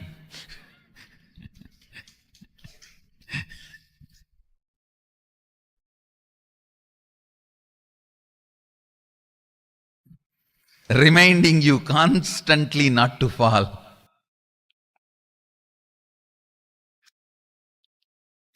An empower, will persistence, thought current. You never manifest what you desire. You manifest only what you believe. If you think what you desire you are going to manifest, no. You are fool. You don't know the secret of manifestation. What you believe you are going to manifest. If you believe your willpower is never going to manifest, it is never going to manifest. Your belief, your cognition, your perception, that is only going to become reality. Understand, an important thorn in the flesh need to be removed.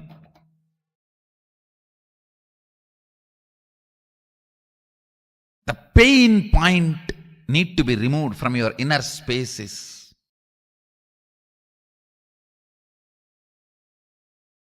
Will, arrogance, failures. All your failures, whether you prayed and did not get. You see, prayer is nothing but making a will. You prayed to God something and did not get it. Or you sincerely tried and did not achieve it. Or you created a space and it did not become reality. All this and all the pains accumulated around this is all about will arrogance. Listen, it is all about will arrogance. All your failures,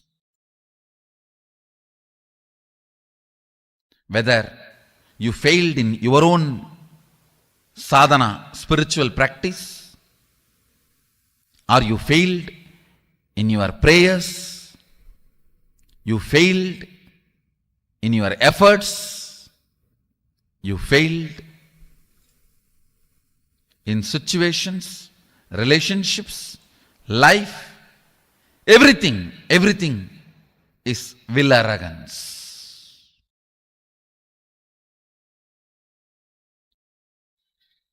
If you understand, by its nature, will arrogance cannot become reality. By its nature, will arrogance cannot become reality.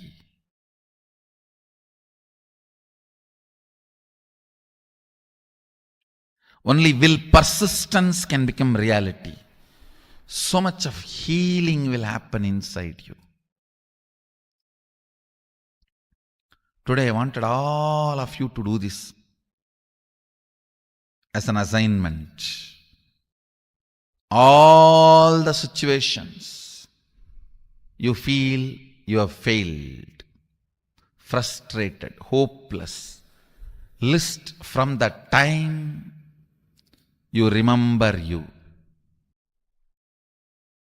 From the time you remember you, list and find out how your will arrogance failed you in that situation. How your will arrogance was the main reason why you failed.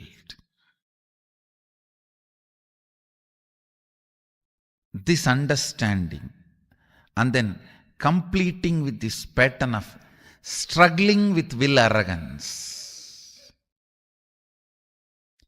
and deciding to have will persistence. Your will arrogance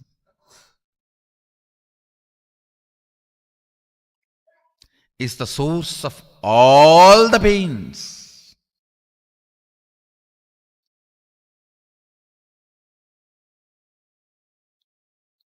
If you can internalize this one truth today,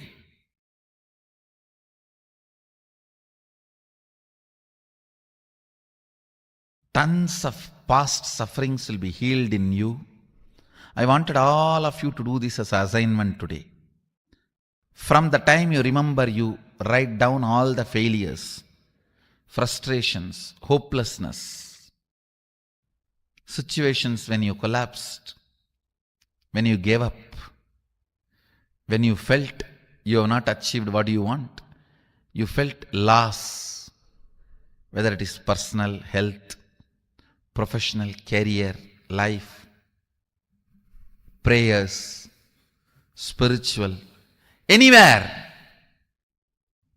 Pen down all the failures and analyze each one. How the will arrogance collapses you, fails you. Will arrogance means trying half-heartedly, failing, and then blaming yourself. You can never achieve it. Trying half-heartedly, failing, and blaming yourself, you can never achieve it. Vicious circle is will arrogance. Virtuous circle is will persistence. Will persistence means deciding whatever happens, I am not going to give up till my intention to become reality. Nothing can stop me.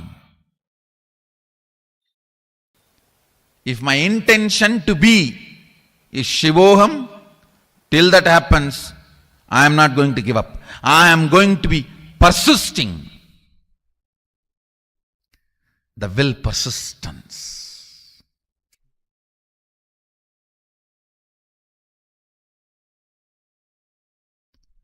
Whatever may be your intention to be, the moment you decide, will persistence,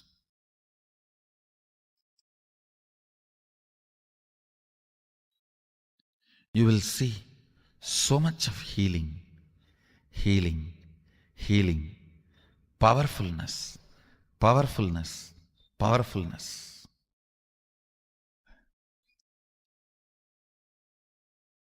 Your own voice sitting inside you and constantly teasing you, pulling you down, disrespecting you, abusing you, will just melt down. You don't have any other enemy other than your own will arrogance voice from inside.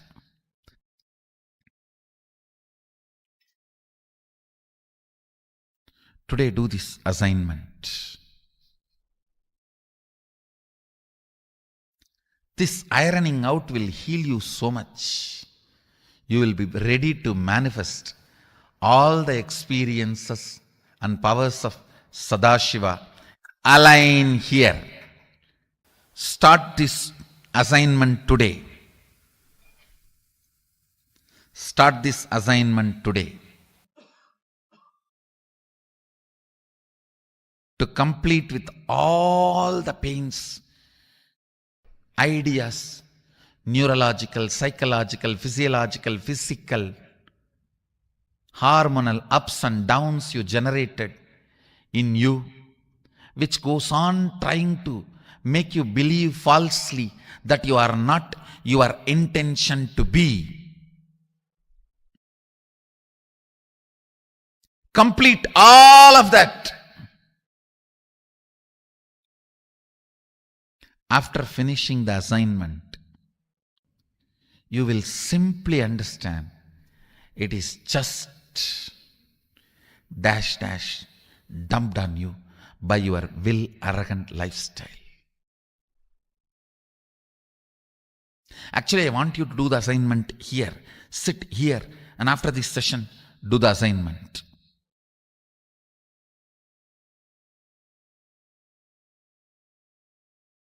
Bringing pure questioning back to your life, bringing seeking back to your life is what I call completion.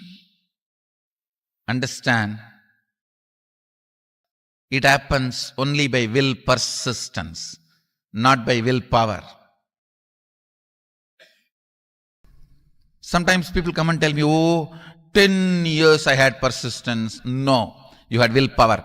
Persistence never brings you tiredness and boredom. You never had persistence. It was always will, arrogance fighting and failing. Will, arrogance fighting and failing. That is why you are feeling tired and bored. That is not persistence. That is will, arrogance. You need to have right idea about your past. Only then you will make right decision about your future. Many times,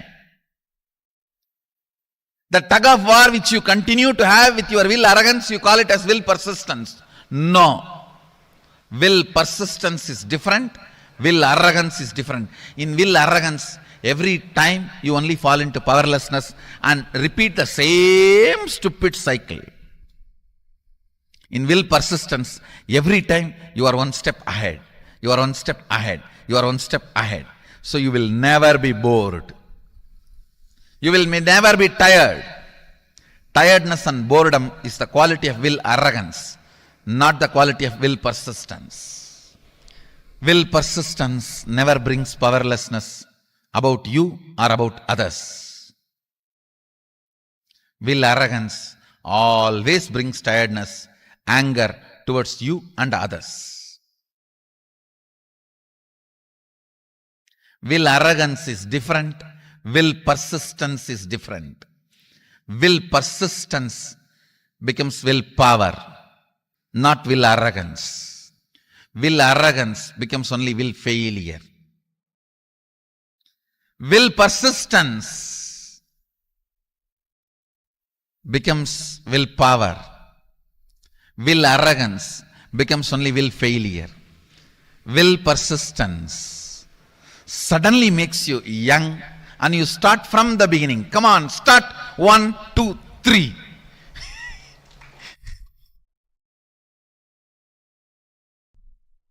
Will arrogance makes you feel tired about even the things which you never practiced, but just you imagine you tried. I tried.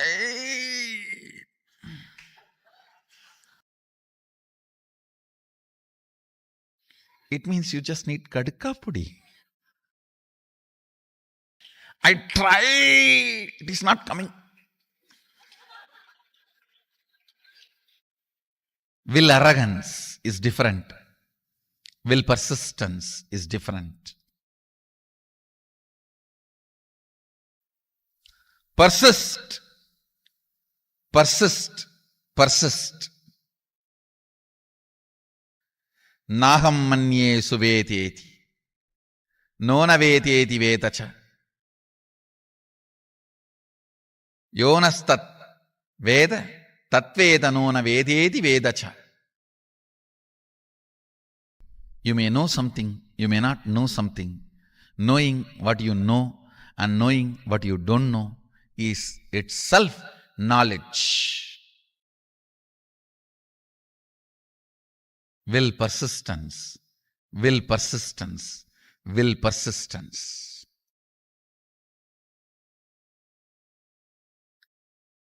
Nothing else need to be done in the world. Just the will persistence will awaken you to you, will raise you to you, will make you realize you to you.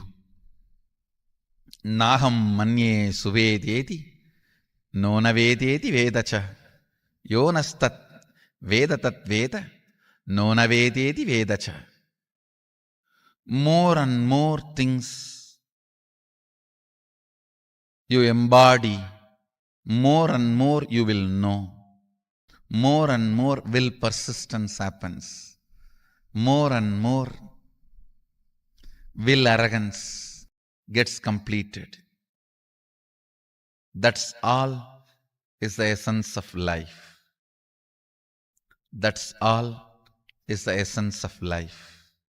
at certain level,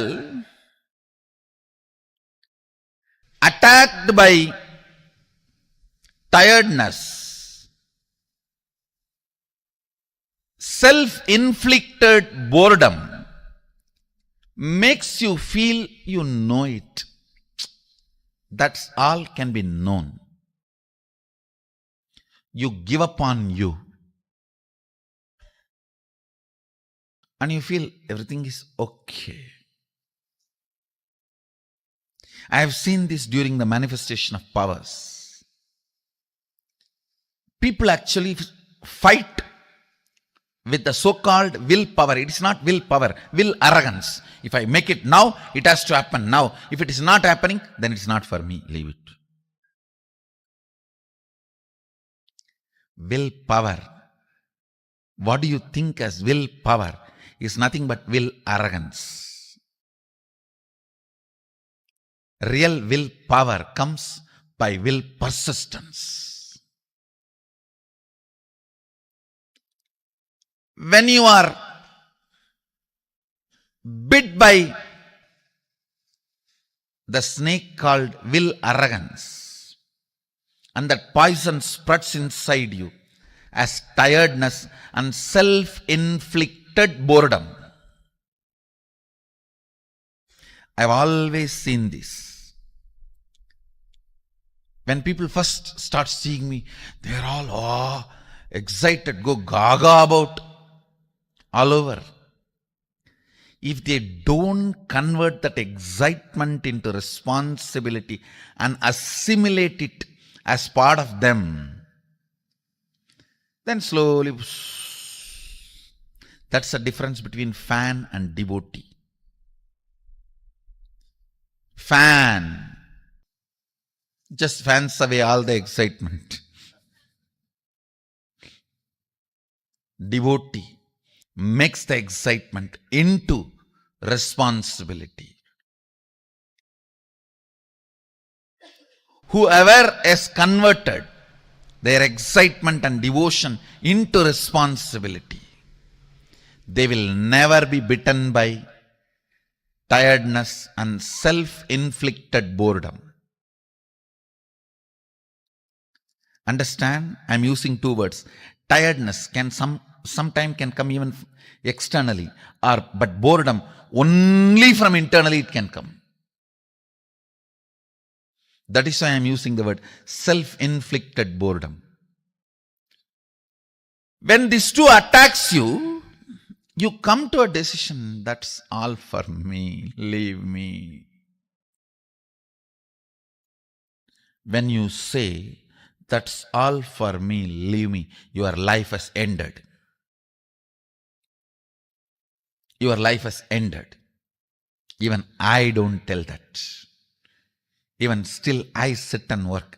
How can the system be more and more stronger, so it can radiate more and more?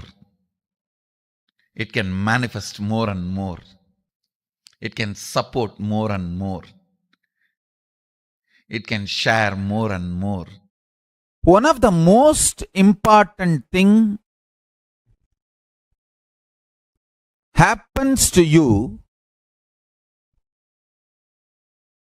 when you raise yourself in the vertical time zone. Your will persistence is tested. Understand? I'm telling you. Nothing else is needed other than will persistence. Your fundamental existence will be shaken through doubts. Again and again Paramashiva will test.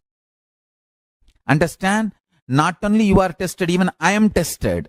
Even incarnations are tested. See, I am tested in a different way. My commitment to Paramashiva is not tested because that is given. Yes, himself has come as my guru and initiated me and given me the taste of him. So my commitment to him is not questioned, that is not tested. But my commitment to all of you is tested. Even if you all hate me, even if the humanity does not recognize my contribution, am I ready to continue to contribute? That is tested. I think by the grace of Paramashiva, I am successful. Understand, will persistence is tested. Will persistence is tested.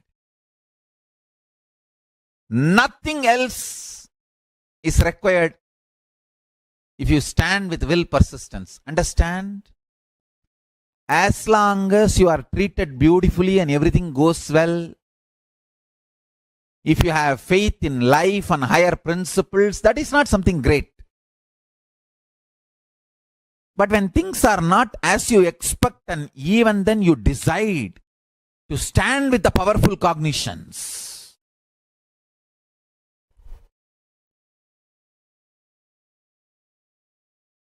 then Paramashiva showers on you. The will persistence is tested. Understand?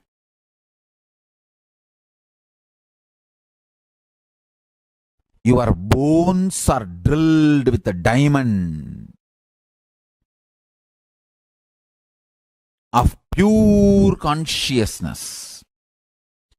Pure consciousness is the diamond Vajra. With the diamond, your bones are drilled. When the pure consciousness enters into your being, your will persistence is tested. Blessed are those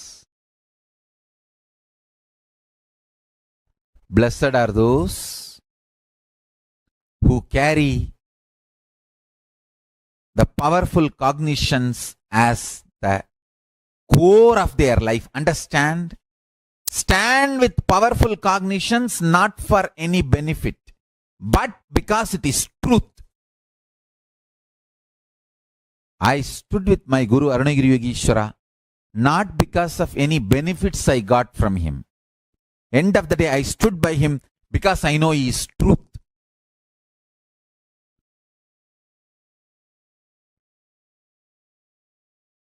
All kinds of doubts will be shaking your core.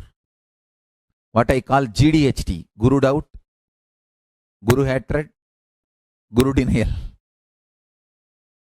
SDHT, self doubt, self hatred, self denial.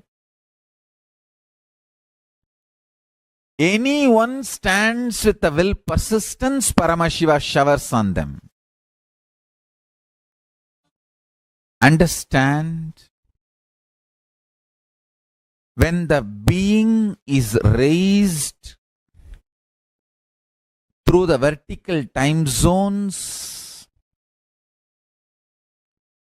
all you need is will persistence. Actually, will persistence is made of bliss material. So more and more you learn to be blissful, more and more you will have will persistence. Will persistence is not made out of arrogance. No. Will persistence is made out of bliss. Meditate on this. Bole Nata, Paramashiva is extremely innocent, blissful, Anandamaya, and very ferocious, high will persistence. Learn to be more and more blissful, you will have an intense will persistence. Will persistence and bliss, innocence, all these are one and the same.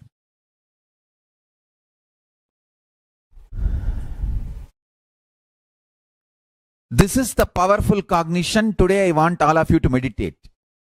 Bliss is the material out of which will persistence is made.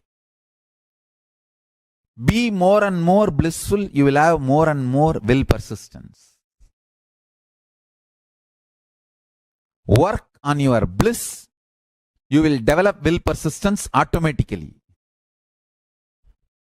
Will persistence will be side effect if you work on your bliss. Please listen. Bliss is the source material out of which will persistence is made. The quantity and intensity of the bliss you have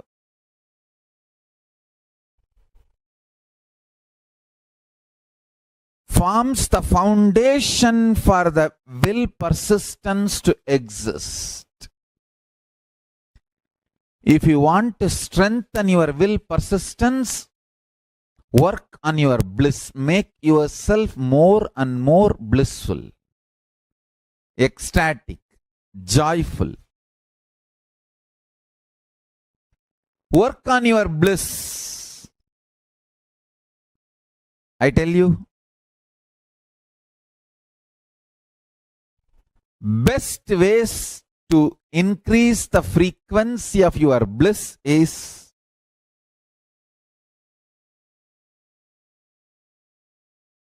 detoxing your body, unclutching, continuously engaging in prayer with your God or Guru. Understand? 24 hours talking to your God internally, your Guru internally. This is one of the most powerful spiritual practice. When you are intensely, continuously talking to God or Guru inside you, you go on awakening powerful cognitions inside you. You cannot stand in front of Paramashiva and talk silly things. You yourself will feel shy. Practicing the presence of Paramashiva inside you by continuous conversation with him will automatically make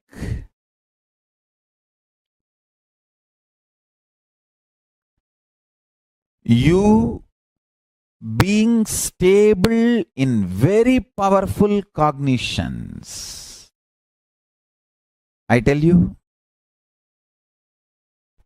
power manifestation is nothing but the simple science of developing continuous feeling connection and conversation with Paramashiva. That's it.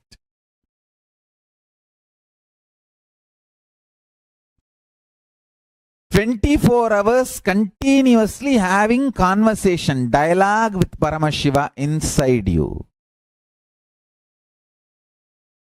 Continuous 24 hours dialogue with Paramashiva makes you constantly stay in powerful cognitions, and that Sahaja Samadhi becomes your reality. Sahaja Samadhi becomes your reality. Sahaja Samadhi becomes your reality. Intense will persistence raises you from your Jakrat, wakeful state, to awakened state, from awakened state to alive state. There are 5 states of consciousness: waking state, which all of you are now in. Above this state is awakened state, Turiya, alive state, Turiyatita. Below the waking state is dream state and deep sleep state.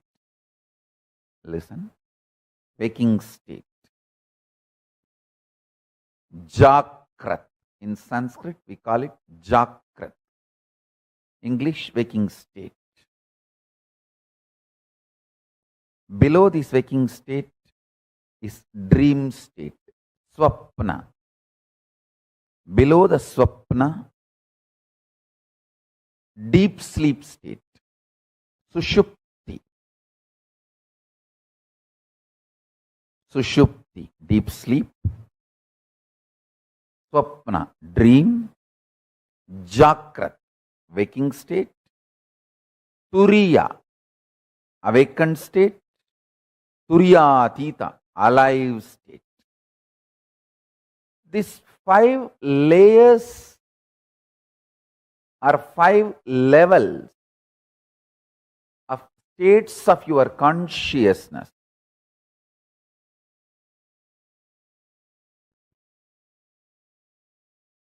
Is your life.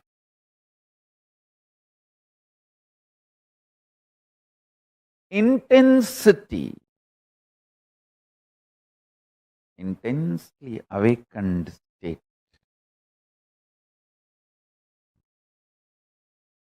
leads to alive Turiyatita in you. I tell you, neither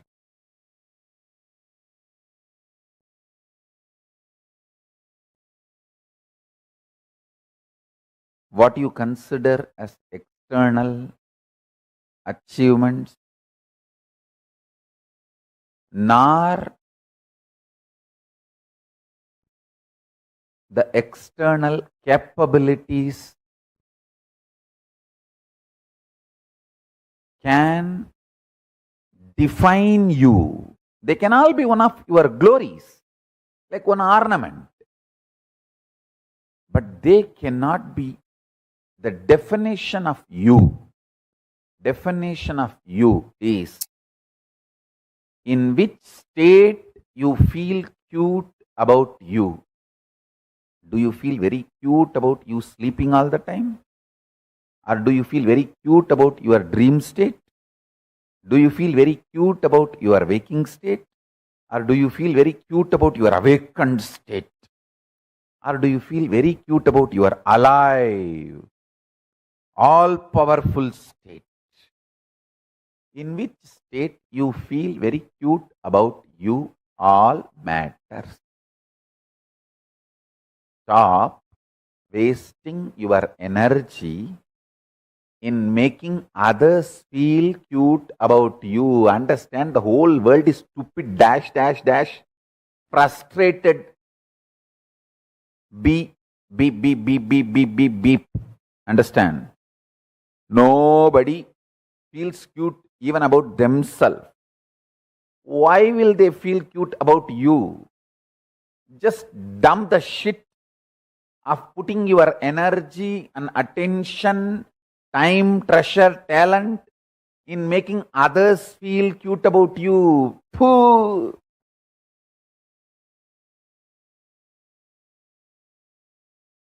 It's like you are wasting your whole life for pig shit. Stop. Decide. You feel cute about you. That's all is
Nityanandam. To all the participants, welcome back. I hope all of you enjoyed this beautiful session that we had from Swamiji on Paramatma Shakti, will persistence. Swamiji beautifully revealed that will persistence is the master key for success. It is the way we have to go if we want to see success in anything.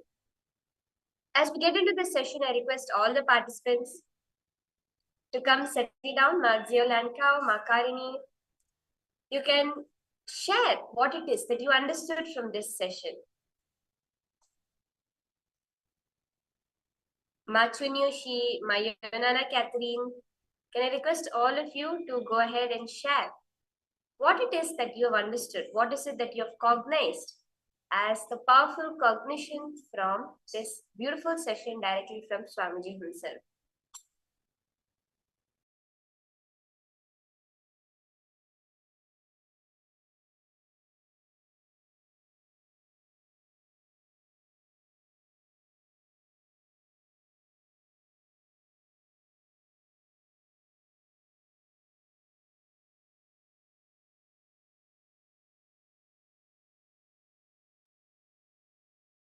Whatever it is that you clicked with as you were doing this process, whatever you felt was a real breakthrough understanding Swamiji gave you personally.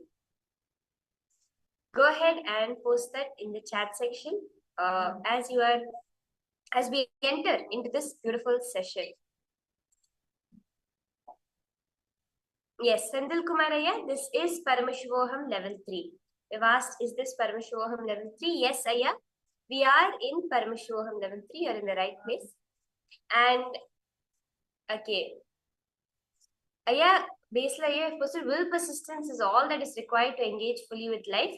Just like the Ganga persists on flowing from the Himalayas, it's the decision not to give up on the and the intention to be okay. Lingodvanaya, even our Guru is tested with his will persistence. Always, Swamiji says, your will persistence is always tested, but you are never denied. There is a very important cognition we should all hold when it comes to will persistence. It is being tested. We are not being denied. Whenever we feel life is not giving us something, understand, it is not that life is denying you it is testing your will persistence. But Paramashiva, the one, never denies you. Let us now understand deeply how can we manifest will persistence in our life. As Swamiji says that we have a will, but we need to make it as will persistence. I now request all participants now, look at every step in your life, all your patterns of withdrawing from life. All your decisions to withdraw from life comes from will arrogance decision. See, whenever you feel like withdrawing, whenever you feel like you want to move away, understand it is from your will arrogance. And Swamiji says, all the life involvement decisions comes from will persistence. See, Swamiji says, will arrogance means I'll try to create a will. If it is successful, then I'll believe this philosophy.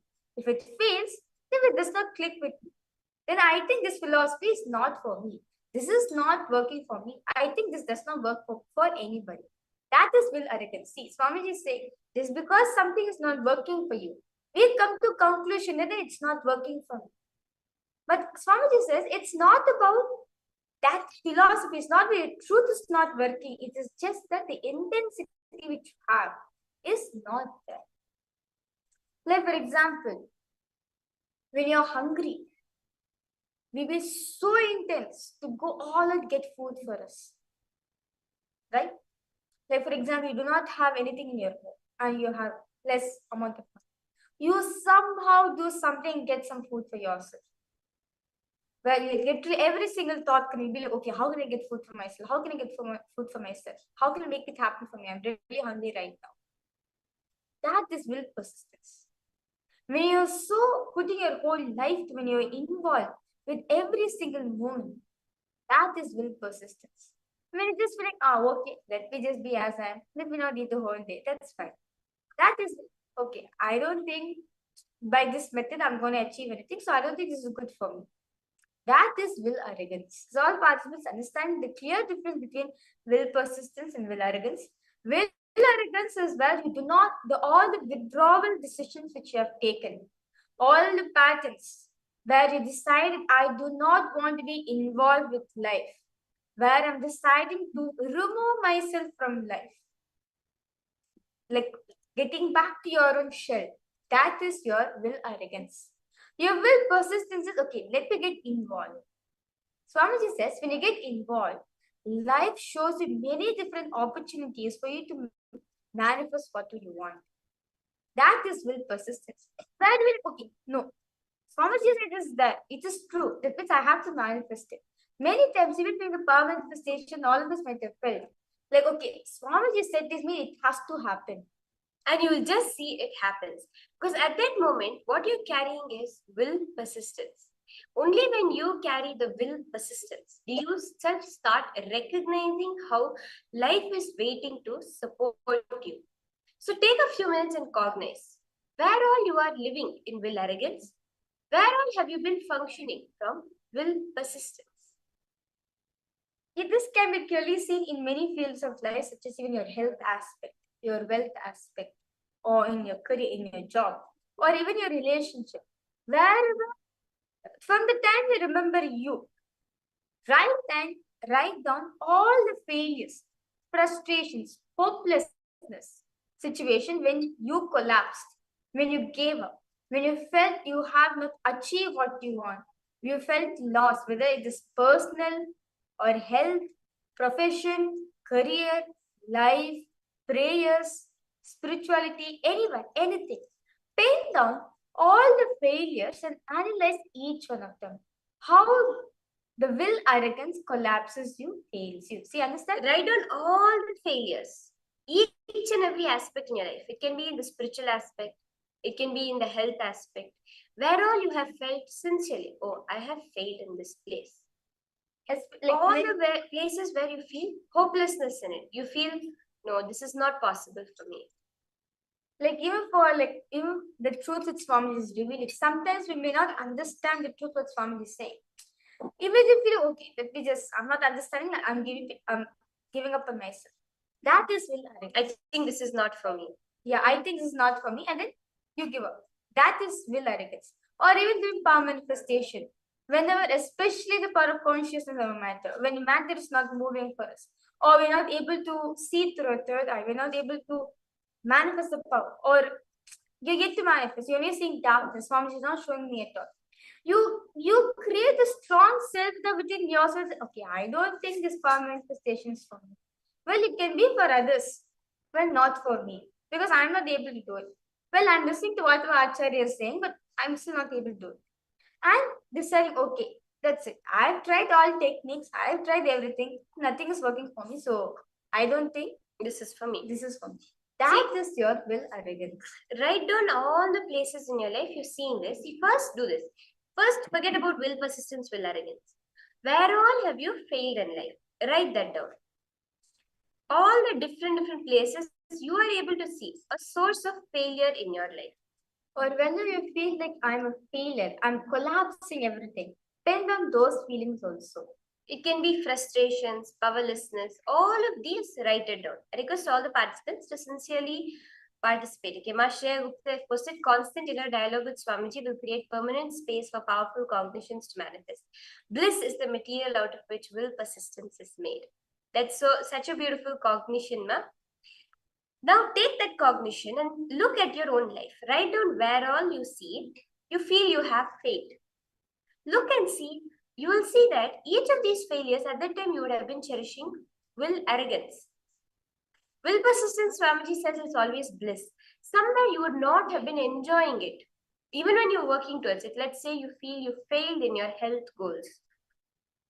You feel like such a failure when it comes to your body. Somewhere you've always cherished the cognition. I will try now. You see what will happen. Within 1 week, I will drop it. You see. I will try. I will do it all intensity. But you see, within 1 week, I will not be able to keep it up. That will be the attitude with which we started. That is what is will arrogance. So look and see. where all in your life you have failed, and how the source of that was always will arrogance. How the source of all frustrations, of all incompletions and failure, all of it is because of will arrogance. Kailasa, Toronto, okay. Baseline, of course, do you say that will arrogance is withdrawing from life? Can you please elaborate? Yes, Aya. Will arrogance is a withdrawal from life from the context of I do not want to take responsibility, right? We do not want to hold ourselves accountable. Now, when I say, like the example I just gave in my health goals, I will go to gym every morning. You see, within 1 week, I will drop it. I will not be able to keep it up for more than 1 week. If that is the attitude you start with, when you start itself, you do not want to be responsible for your health. You want to show that, see, even if I try, I will not be able to do it because you do not want to be responsible. Hey, it's my body. If I don't do it, nobody else can do it for me. That is the withdrawal from life. You do not want to hold yourself accountable. Hey, I gave that commitment. I have to do anything to make it happen. Because at that time itself, you said, you see, I will not be able to keep it up. So when you fail in that, it's not just for other people, someone you're talking to, even to yourself, you can justify. At that time itself, I told, right, I will not be able to keep this up. See now what is the condition. That lack, I do not want to take responsibility. I do not want to be accountable even to myself for that thing. Therefore, I hold will arrogance towards it. The minute we bring will persistence, no matter what, you have to make it happen, which is what is involvement. So whenever we do not want to take responsibility, we don't get involved and we hold will arrogance. I hope this is clarifying for you, Aya. You're understanding this.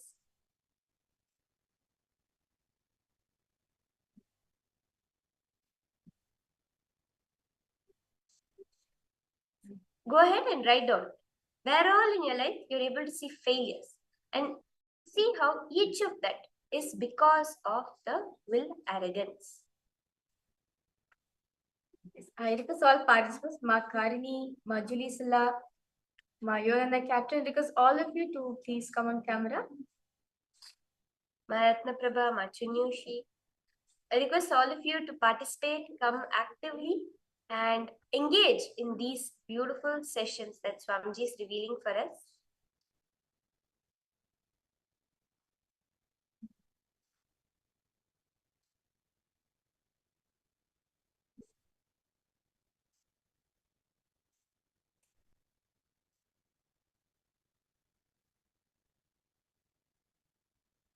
Now, all the places where you failed, start looking at it and seeing which all were from will arrogance. See, wherever you see it's from will arrogance, cross it out. Okay?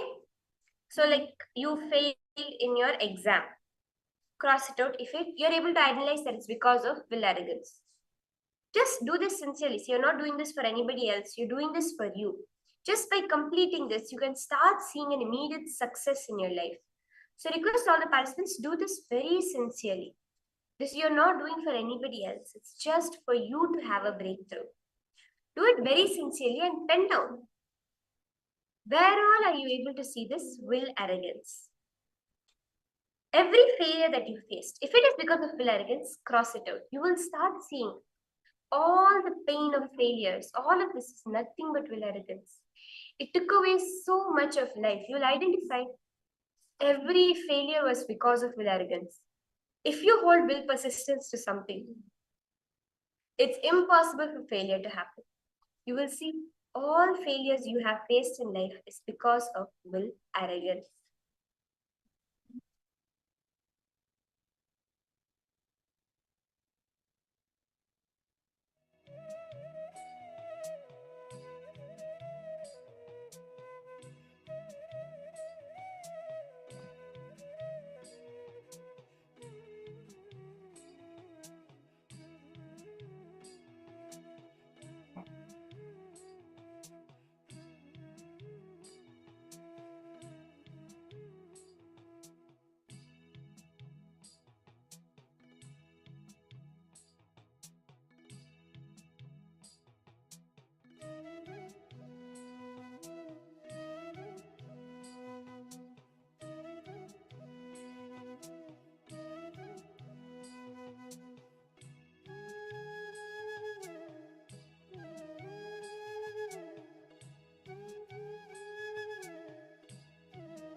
finished writing down? Analyzing how each of the pains in us, each of the failures are caused by our arrogance. Are you all able to identify this? Can I see a thumbs up if yes, you are able to identify how many, almost all the failures in your life is because of will arrogance? Yes, Shreya Gupta, I see a thumbs up. Are we able to see that? How it is only will arrogance?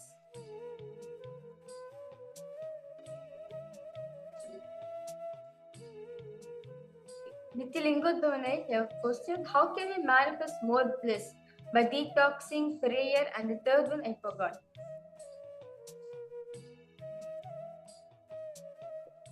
Swamiji says that the best way to manifest bliss, more and more bliss within yourself, is one is detoxing your whole system.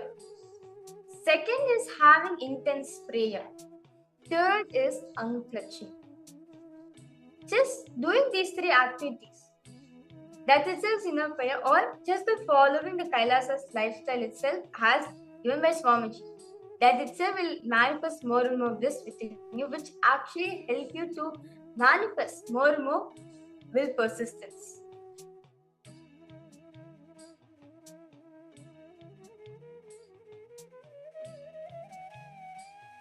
Now, take a few minutes, sit and complete with the pattern of struggling with will arrogance.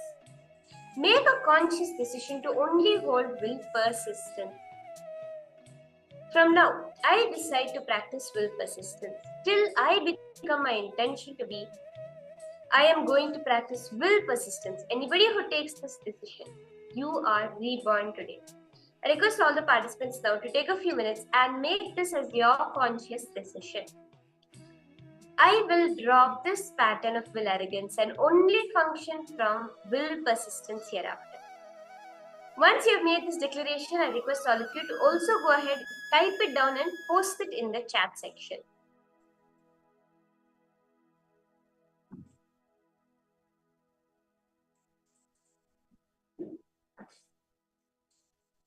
All of you go ahead, make this as your conscious commitment today and type it out. Put it in writing and post it in the chat section so that you can solidify that commitment within you.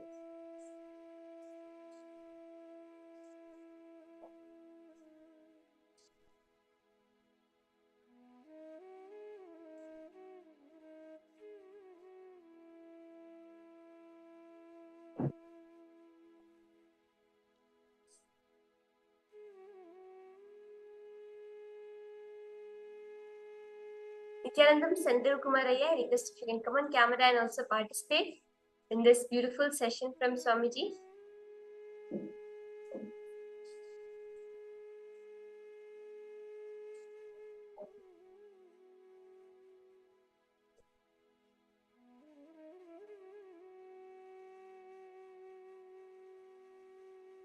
This time, Swamiji says, one decision is enough for you to manifest will persistence. That one decision is we have to put. Now all of us have written down that these by one decision of withdrawal from life is very easy. But it is also much more easier. Swamiji says it's also much more easier to decide to get involved in life. Just that, okay, I'm going to start with the present. No, I'm going to start from now.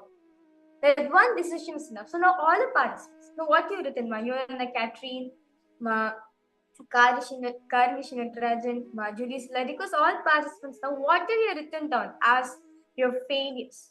All these are nothing but your will arrogance. Now, this is a consciously that I'm going to manifest will persistence. See, understand? Will persistence has the power to manifest anything you want, whether it's your health, whether you want to manifest new career, or whether you want to become an SJP, anything, or you want to get a yogic body, anything you want, just through will persistence, you can manifest it. So now with your completion, with your declaration to manifest will persistence, we have a beautiful process with Swamiji now. Each of you are going to be initiated into the science of how your Kundalini Shakti, with that you can create the intense will persistence to manifest yourself as Paramashiva. So this is going to be a guided process directly by Swamiji himself. I request all the participants to settle down, get comfortable. And request all of you to switch on your cameras as Swamiji is going to be guiding us into this beautiful process.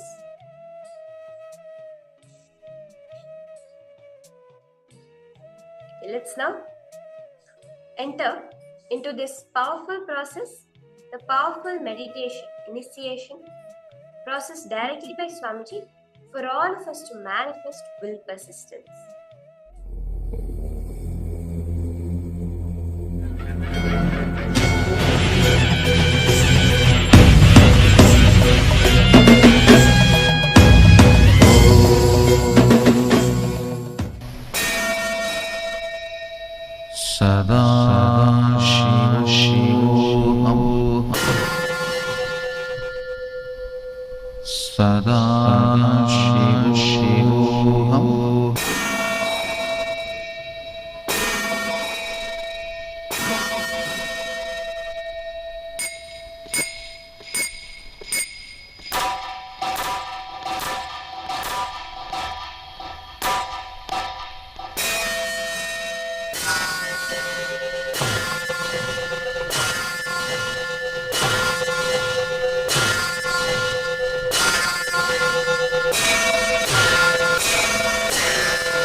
Paramashivoham Paramashivoham Sadashivoham Sadashivoham Sadashivoham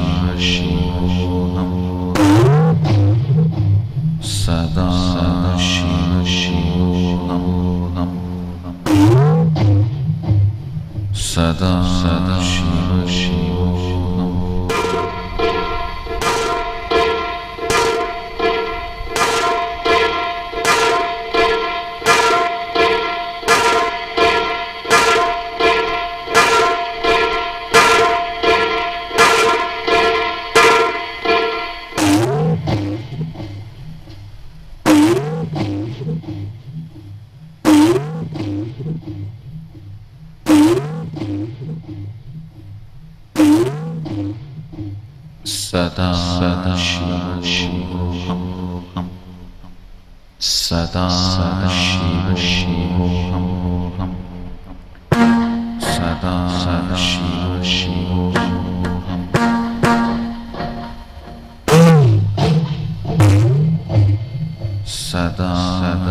Sadashivoham Sadashivoham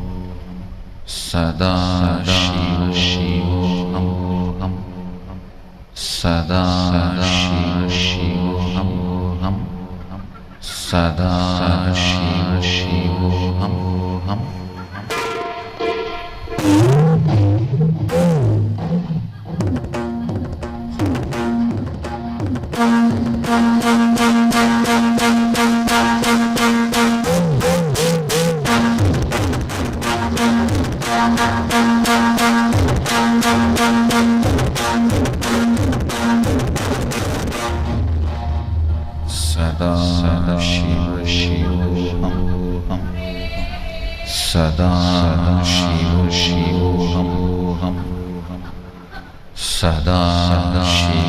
Sadashivoham Sadashivoham Sadashivoham Sadashivoham Sadashivoham